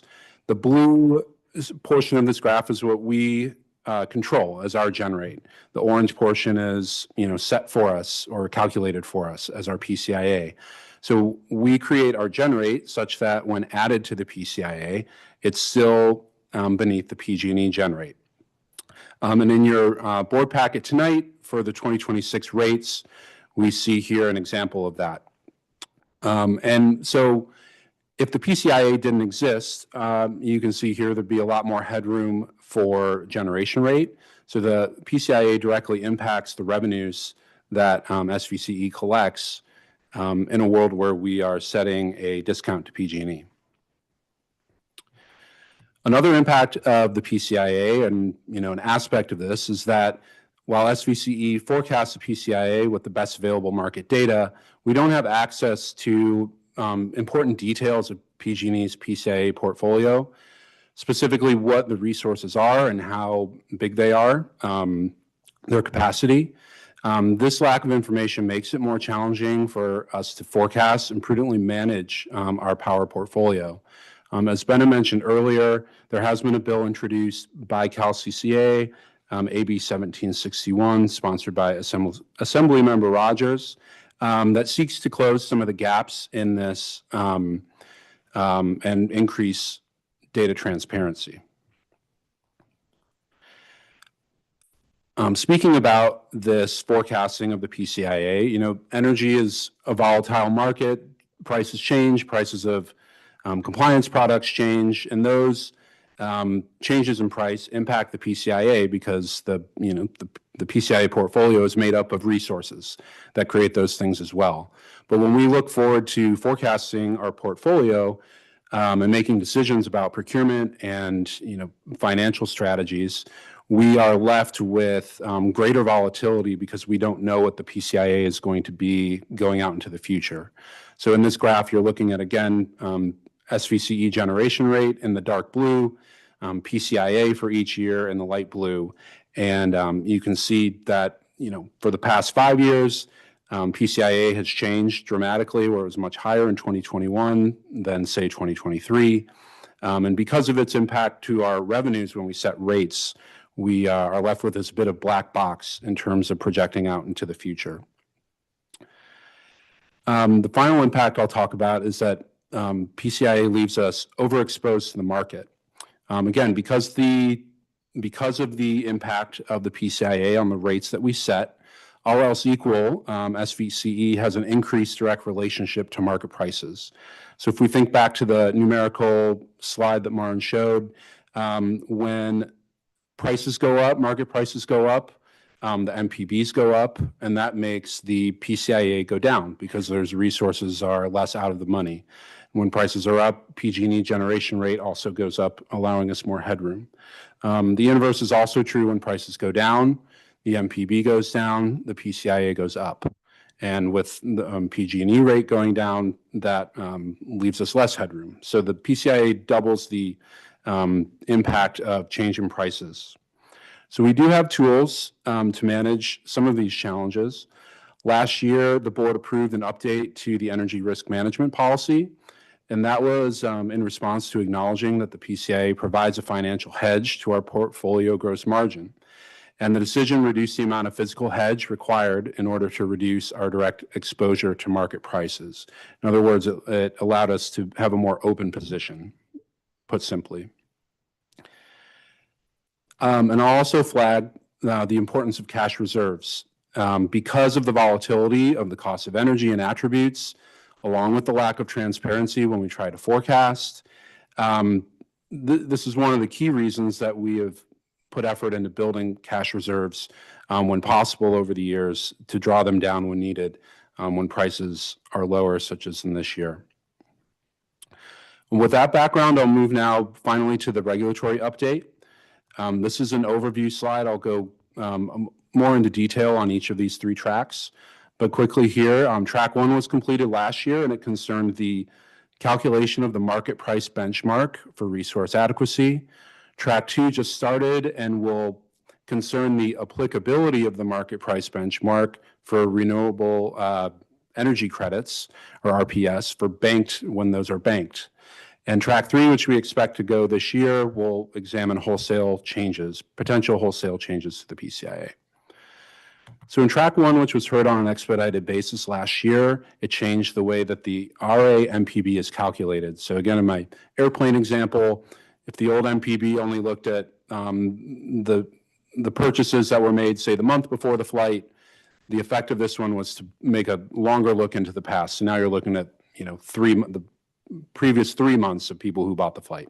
In RA, this changed from 12 years for forecast, 24 months for final, to 3 years and 4 years. So it really took the tail backwards. Cal CCA filed an application for rehearing, arguing that the decision resulted in retroactive rate making because it changed the valuation of these credits for the year that they were going to be used. The CPUC denied the application, afterwards Cal CCA filed an appeal in the courts to overturn the decision, and that appeal is still moving through the Court of Appeal. Less than 2 months ago, for Track 2, the Commission issued a ruling that stated only one issue would be considered, and that's the valuation of RECs, renewable energy credits, that were created before 2019 and are currently banked by the utilities. So these are compliance products that were created through renewable resources in the years 2013 to 2017 that the utilities have been able to bank and keep to use for compliance when they need to use them. They've started to use them last year and this year, and the utilities are arguing that departed customers have already been compensated for these RECs, and we'll be arguing that the REC should be valued at the current market price benchmark. By the last known public information, PG&E had around 2 million of these RECs, and at today's MPB, that's a value in exceedance of $1.2 billion, of which our share would be approximately $60 million at issue here in Track 2. In Track 3, the Commission has signaled a desire to look at wholesale changes to the PCIA. Possible proposals that have been commented in earlier documents in the proceeding. One option is sunsetting, where the PCIA is eliminated on a specific future date. Allocation, where departed CCA load is allocated attributes directly, which would obviate the need for market price benchmarks. Buyout or buy down, where we could theoretically negotiate a dollar amount with PG&E and buy out our position or buy it down. There's also the possibility in Track 3 that we just make incremental changes to MPBs and leave the system largely in place. I'll note that because the scoping memo is not come yet, other proposals and issues may be introduced. So for regulatory steps, we're going to participate in Track 2 and prepare for Track 3. We're monitoring the ongoing judicial appeal of Track 1. And as I mentioned, AB 1761 through Cal CCA, seeking a potential legislative fix on the data transparency issue. So my last slide here this evening is a final recap and some takeaways. As Maren talked about with the regulatory compact, the PCIA construct is aligned with regulatory principles and is likely here to stay. It presents various challenges to SVCE, and we would benefit from greater transparency into PG&E's PCIA portfolio.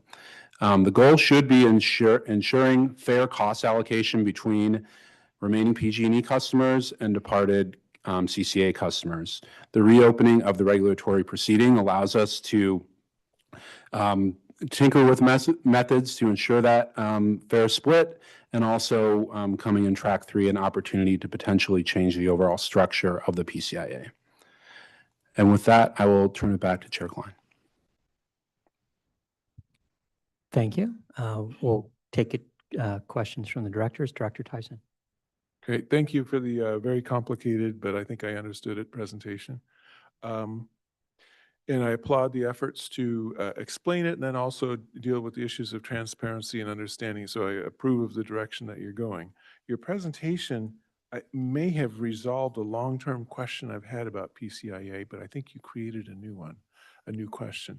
And my long-term question has always been, if the utilities have existing legacy resources that then they're stuck with, I've always been puzzled by that, because if it's a hydroelectric facility or a nuclear facility or something like that, it should inherently be already paid off and lower cost. And so I've always been puzzled by the fact that these legacies are expensive. But what I heard in your presentation is the new thing for me was the fact that there was a disconnect, that the investor-owned utilities were required to buy expensive renewables right before then the CCAs came onto the picture. And so you resolved that. So the question I have is, so yes, that explains it. And you know, those early renewables, I'm going to guess the solar panels weren't as good. the wind turbines weren't as good, it makes sense that they would be more expensive in today's world. And in a way, we kind of benefit, we society, for having developed that. Just like we have recently approved a compressed air, expensive way of storing things to say, you know, we're going to pay extra and we're going to see how it works. And then as the time goes by, it gets better. And so my question for you, I'm getting to a question, is if it was primarily expensive renewables, when we acquire those are on 10-year or 15-year contracts. So from the early 2000s or whenever we're counting those things, how come those, this is a transparency question too, how come those haven't already expired? Unless the IOUs had inherently different long-term contracts that makes them long-term expensive. So there's my question. So just to clarify, your question is why haven't all of the IOUs old renewable contracts rolled off yet? Yeah. I think there's a decent chance that we will start to see some of those contracts roll off. As Adam was talking about, it's hard to know exactly when because we don't have a lot of transparency into the PCIA. The utility-owned generation fleet, so the UOG fleet, is part of the PCIA as well. And because of the way the rate base works, those are depreciated over, a very long time horizon. I think most of the hydro fleets probably more than a 50-year depreciation schedule. I will say that the commission at one point did direct PG&E to try to go and find some of these very expensive contracts and see if they could get out of them. And recently, PG&E, I think, did make a good faith effort to get out of the Ivanpah contract, which is a very expensive concentrated solar project. And unfortunately, when they submitted the application, the commission actually rejected it because they said that the state needed the renewables and the other attributes from that facility. So there has been instances where PG&E has tried to get out of some of those contracts. Others have longer lives, and then there's also the issue of the utility-owned generating fleet that's still in the PCIA. In the end, the transparency you seek is going to provide the answers that I think we're all looking for. We would like to, at some point, be able to see, what the life of all those assets is, yes. Thank you. Other questions or comments from directors? Director Makachek. Thank you for explaining the PCIA. I still don't understand it, and I think it's mythical to some extent. And I'm wondering, and here's my question, shouldn't anyone ask for an independent audit of the PCIA? I mean, to me, it doesn't make sense that it's this black box and something's got to be I think something's got to be inside there. I don't want to go too far out, but I really am skeptical. And the more opaque it is, the more it strikes me that there's something there something's funny going on. And so that's my question. That's my first question about, should someone be auditing this, an independent financial auditor? Yeah, so every year the PCIA, we didn't get into this in this presentation, but every year the PCIA is recalculated through a proceeding called the error proceeding. And we do have an organization that helps review a lot of the calculations that go into the PCIA during that process. One of the challenges, and there's some good reasons for this, is that we still remain ring-fenced or separated from that process because a lot of the information in the PCIA is deemed market sensitive. But we do, in effect, have somebody doing that review for us, and they do find meaningful, let's say, changes that ought to be made to the PCIA. There are some mistakes that get caught that do have meaningful financial implications for us. And I'll just add one piece to that. One of the challenges, though, with that is that while there are true ups, those happen retroactively. And for our finance team trying to make decisions into the future and get budgets approved, a lot of times those true ups are lagging for the planning that we are doing as we move forward. So it's an imperfect process for us. Thank you. My next question, forgive me if I missed it, but you mentioned some legislative changes. Is that on our agenda? And is that part of our legislative action committee? You know, I see we've got someone coming down to the So- front. Do you want to go, Benna? A great question, Director. So it is part of our legislative policy platform. As you heard me mention during the CO report, there is new legislation, AB 1761 by Assemblymember Rogers, that gets at a lot of the issues that we're talking about tonight. Thank you. It just seems like we've got to push a little harder on this, and I'm understating the push a little harder. Because, I mean, it's really tying us up and tying up decarbonization. And that's, you know, what we're all about, so. And affordability to some extent. Thank you. Thank you. Director Showalter. Yeah, every time I hear about PCIAs, I feel like I learn a little more and I think I understand it. And then I go to the next explanation and there's a lot more to it. So I think it's like a big onion, you know, there's lots and lots of layers. But anyway, one layer that I wasn't aware of before was the concept of the vintage. And I guess looking back on your history timeline, well, first question is, are PCIAs only for CCAs? Would that apply to, is there any other construct or agencies that have PCIAs that aren't CCAs? It's just for CCAs, right? And so all customers pay the PCIA. So that was part of the computational slide that Maren showed. The current PG&E customers, every year they're in the most recent vintage. And the way that vintaging works, you're responsible for that year and every year prior. So if you're a PG&E customer today, you're in the 2026 vintage, meaning you're responsible for above market costs. So if there's a bad contract from 2 years ago that's out of the money, part of what you pay in your rates is to ensure cost recovery for PG&E as part of that regulatory compact. Oh, okay, so everybody pays Yeah. PCIA, it's just the vintage you're in. Okay, so what's the earliest vintage? Is 2001 the earliest vintage? We might have to get back to you on that. I know I think we were looking at some paperwork today that showed that, but I can't recall. It goes back to at least 2011, I believe. But Yeah, I think 2010 on a PG&E tariff that I was looking at today, but we can get back to you on that. So just to add to the answer, so direct access customers, those that get power directly from the wholesale market, so not through a CCA and not through PG&E, they also have a PCIA. And so direct access happened back in the early 2000s. So I imagine some of them have some really early vintages.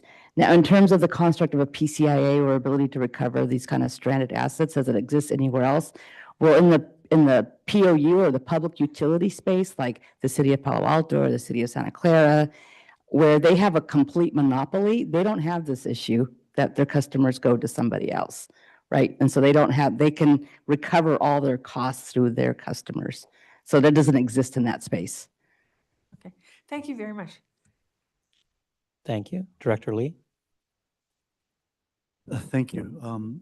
This is probably the most complicated explanation of any concept I've listened to, not just on this board, but for basically all the issues I've listened to at the county level as well. That being said,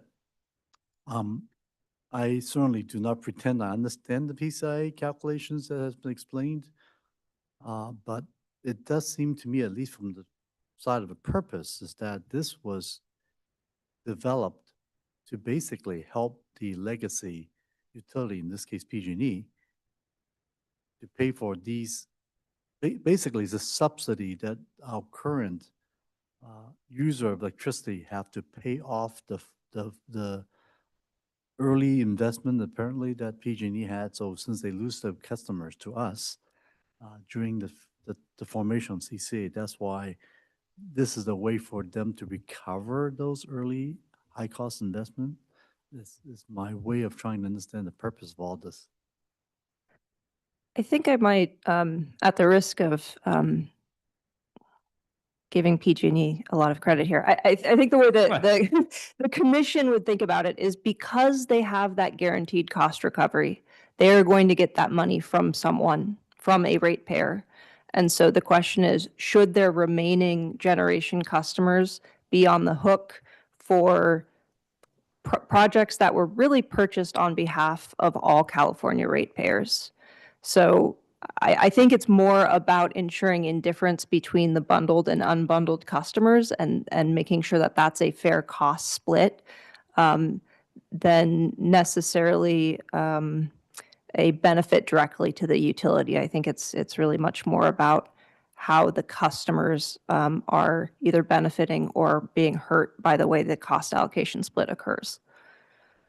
Now, this CCA has been very financially prudent and conservative for a few years, and we have a few good years of good surplus. This year, we got hit pretty hard, right? And because of these change of PCIA and also the lower utility costs. Have other CCAs actually gone bankrupt because of these changes? Because I can't imagine all of them is that prudent in terms of having cash reserves with these type of such wild fluctuations. Yeah, there have not been any bankruptcies from CCA bankruptcies in several years now. So no, this is not triggered. Nothing recently, but has that, no, it's never happened. My understanding, and Monica, if you No. want to chime in. Yeah, so there has been no CCA that has gone bankrupt because of PCIA. What a CCA will do, and the prudent thing to do if you don't have the reserves, is to raise your rates. And there are many CCAs that have had to raise their rates above PG&E's because they don't have the cash reserves to offset the PCIA. So that's the prudent thing to do. You have to bring the revenue in. Otherwise, you will go bankrupt if you don't bring the Right, revenue exactly, in. Yeah. yeah. But they do the prudent thing. Okay. But certainly the PCIA is probably the most difficult thing for us to manage because it's like this black box, as one of my colleagues has said. But as time goes by, do we know if there's a sunset date that we will be completely off of this PCIA at all? Or it's just maybe, maybe not? As it stands now, there's no end to the PCIA because there's utility-owned generation. So as when those assets are still under ownership, our customers would be, that's part of our PCIA portfolio. Yeah, I would add, I think Adam's, fundamentally correct that there is no end date for the PCIA. These contracts, you can assume that many of these old PPA contracts will start to roll off and you'll have more of the EOG, the utility fleet dominating the PCIA.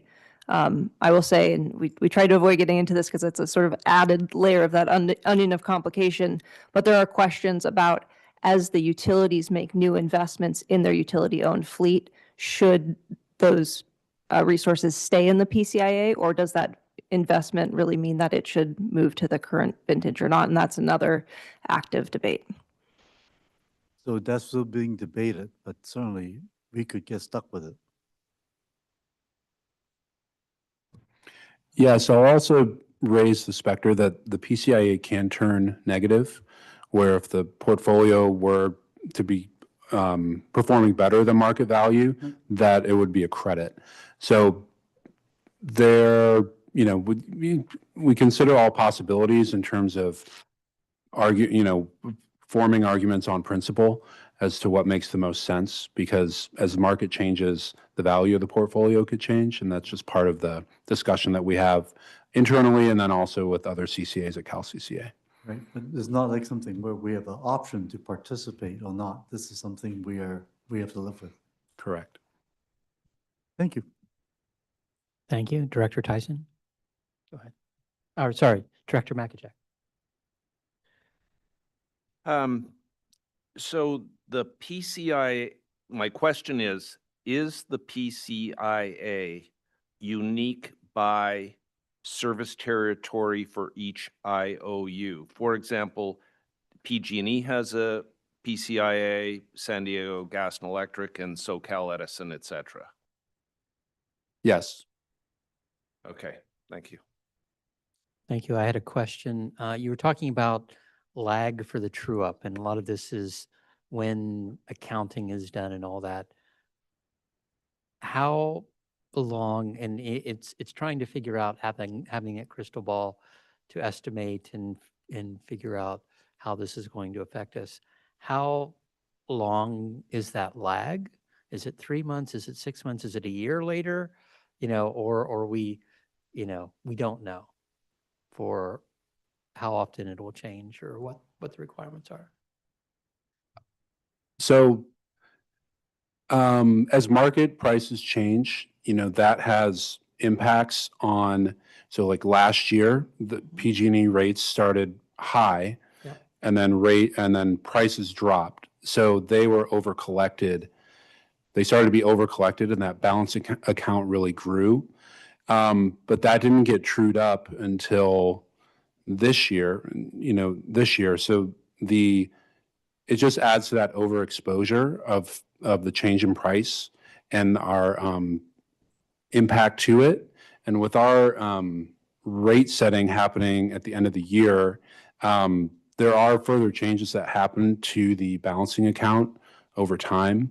But Is that balancing account on a year, a spot in a year? Is it every 3 months? Is it a constant window? Trying to get it.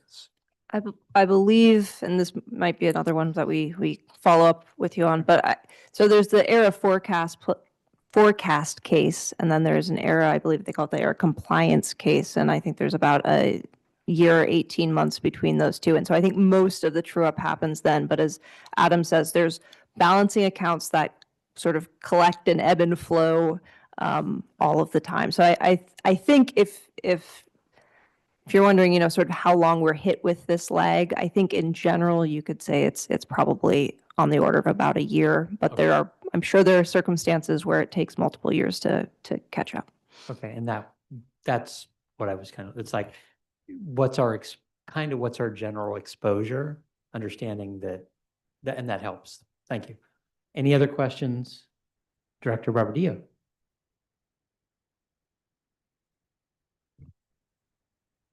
So if I understand it right, the legacy contracts, what we owe to, say, PG&E is just a component of the PCIA today.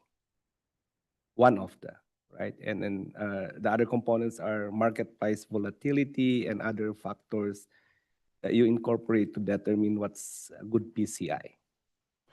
So do we have a percentage as to what portion of the PCIA is those legacy contracts?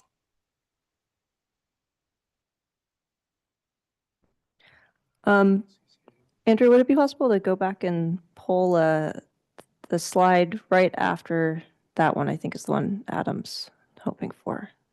Is this one? The one right before that one.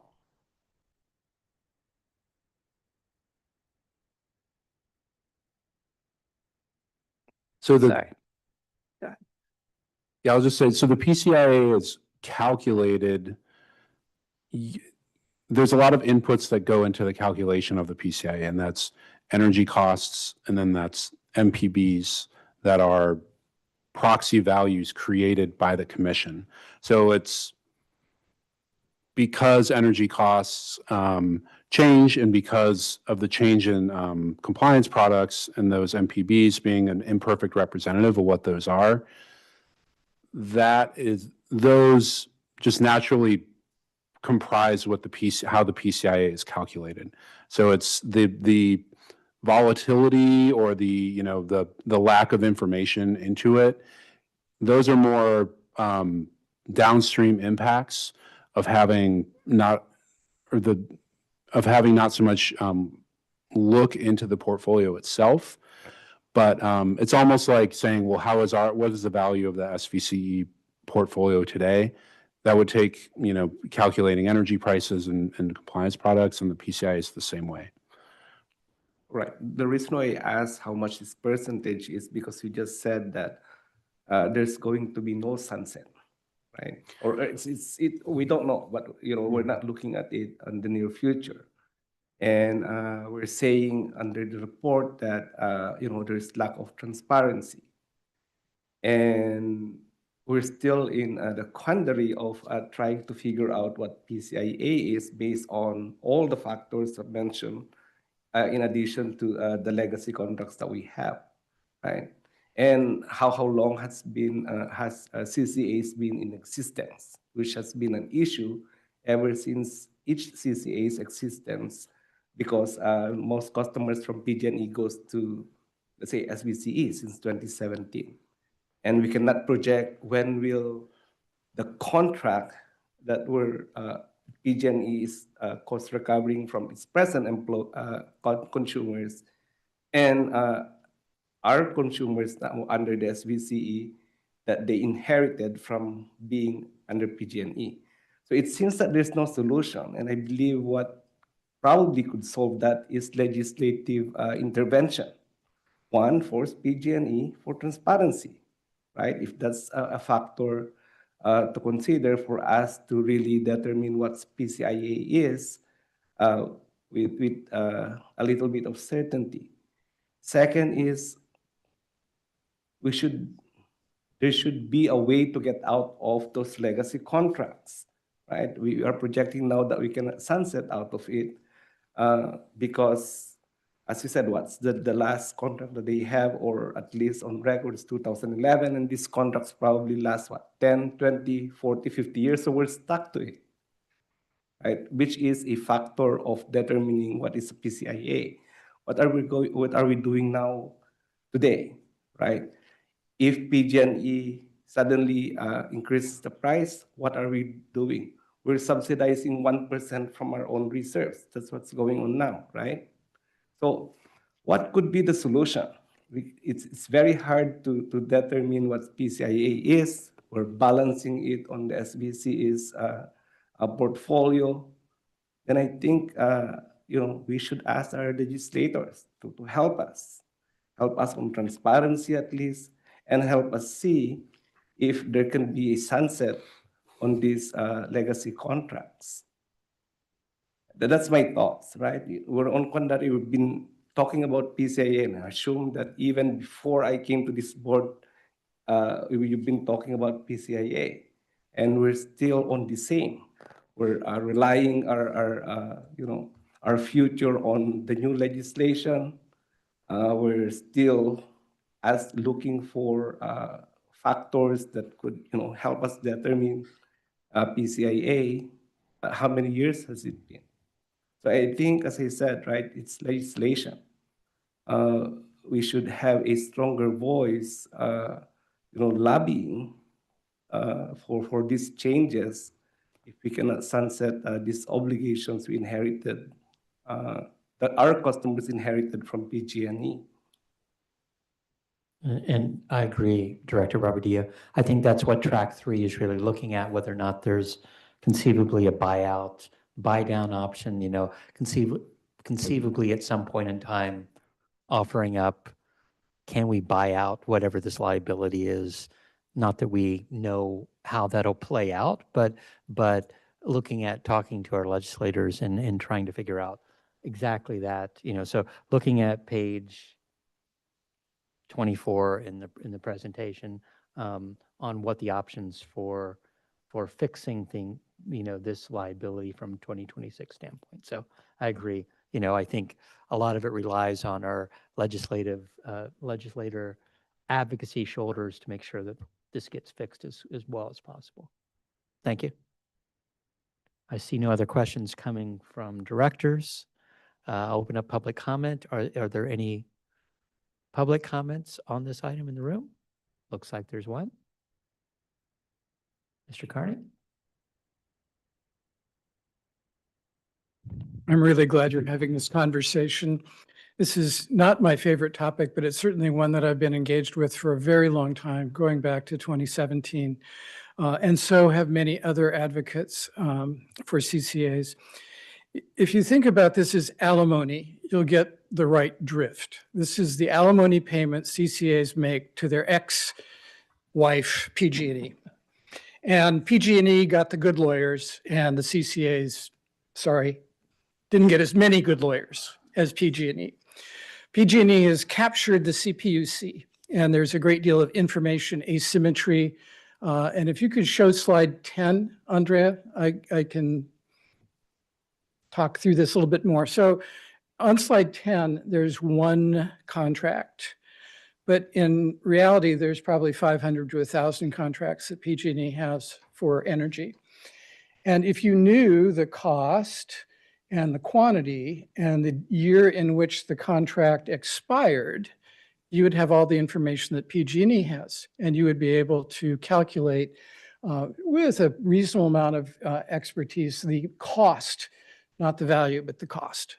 And you would be able to see that even if there's no sunset, there will at least be twilight eventually as this alimony payment shrinks. And I am mystified by how much information PG&E considers to be confidential. Certainly the costs of the contract are confidential, but I see no reason why the quantities or the termination years should be confidential. And perhaps because I haven't been as engaged for the last 7 or 8 years as I was at the beginning of the time that I was involved with CCAs, I'm wrong about how much of the information is still held by PG&E and not made available to anyone else. But really, this deserves a great deal of attention from all aspects of SVCE board and staff, and you'll get total support from every other CCA because they're all facing the same mess. But it's all being done in an environment where there's regulatory capture of CPUC and you're outgunned by PG&E's lawyers. So I wish you the best of luck. And I think that the sort of the Berkeley rebel advocacy community would also love to get re-engaged in this. This is one of the reasons why the organization CASE, California Alliance for Community Energy, was founded, was to try to actually make PCIA go away. That was one of the earlier beliefs. And by the way, it's not asymmetric. If SVCE loses load to PG&E, you don't get compensated for it because you can set your own rates. Rates are not controlled by CPUC. Thank you, Mr. Carney. We need a better prenup is what it comes down to. Is there any other in-person or remote public comment? I will close public comment on this item. Thank you very much. I appreciate, this is, as people say, it's learning, it is an onion, as Director Showalter said, trying to understand how this changes, how this affects, and ultimately the liability and what we can do from an advocacy standpoint to fix it. So thank you for your hard work, and from an advocacy standpoint, thank you. With that, we'll move on to our last item, board member announcements and direction on future agenda items. Are there any? Seeing none, we will adjourn the meeting at 9:03 p.m. Thank you all. Have a good evening. Good night.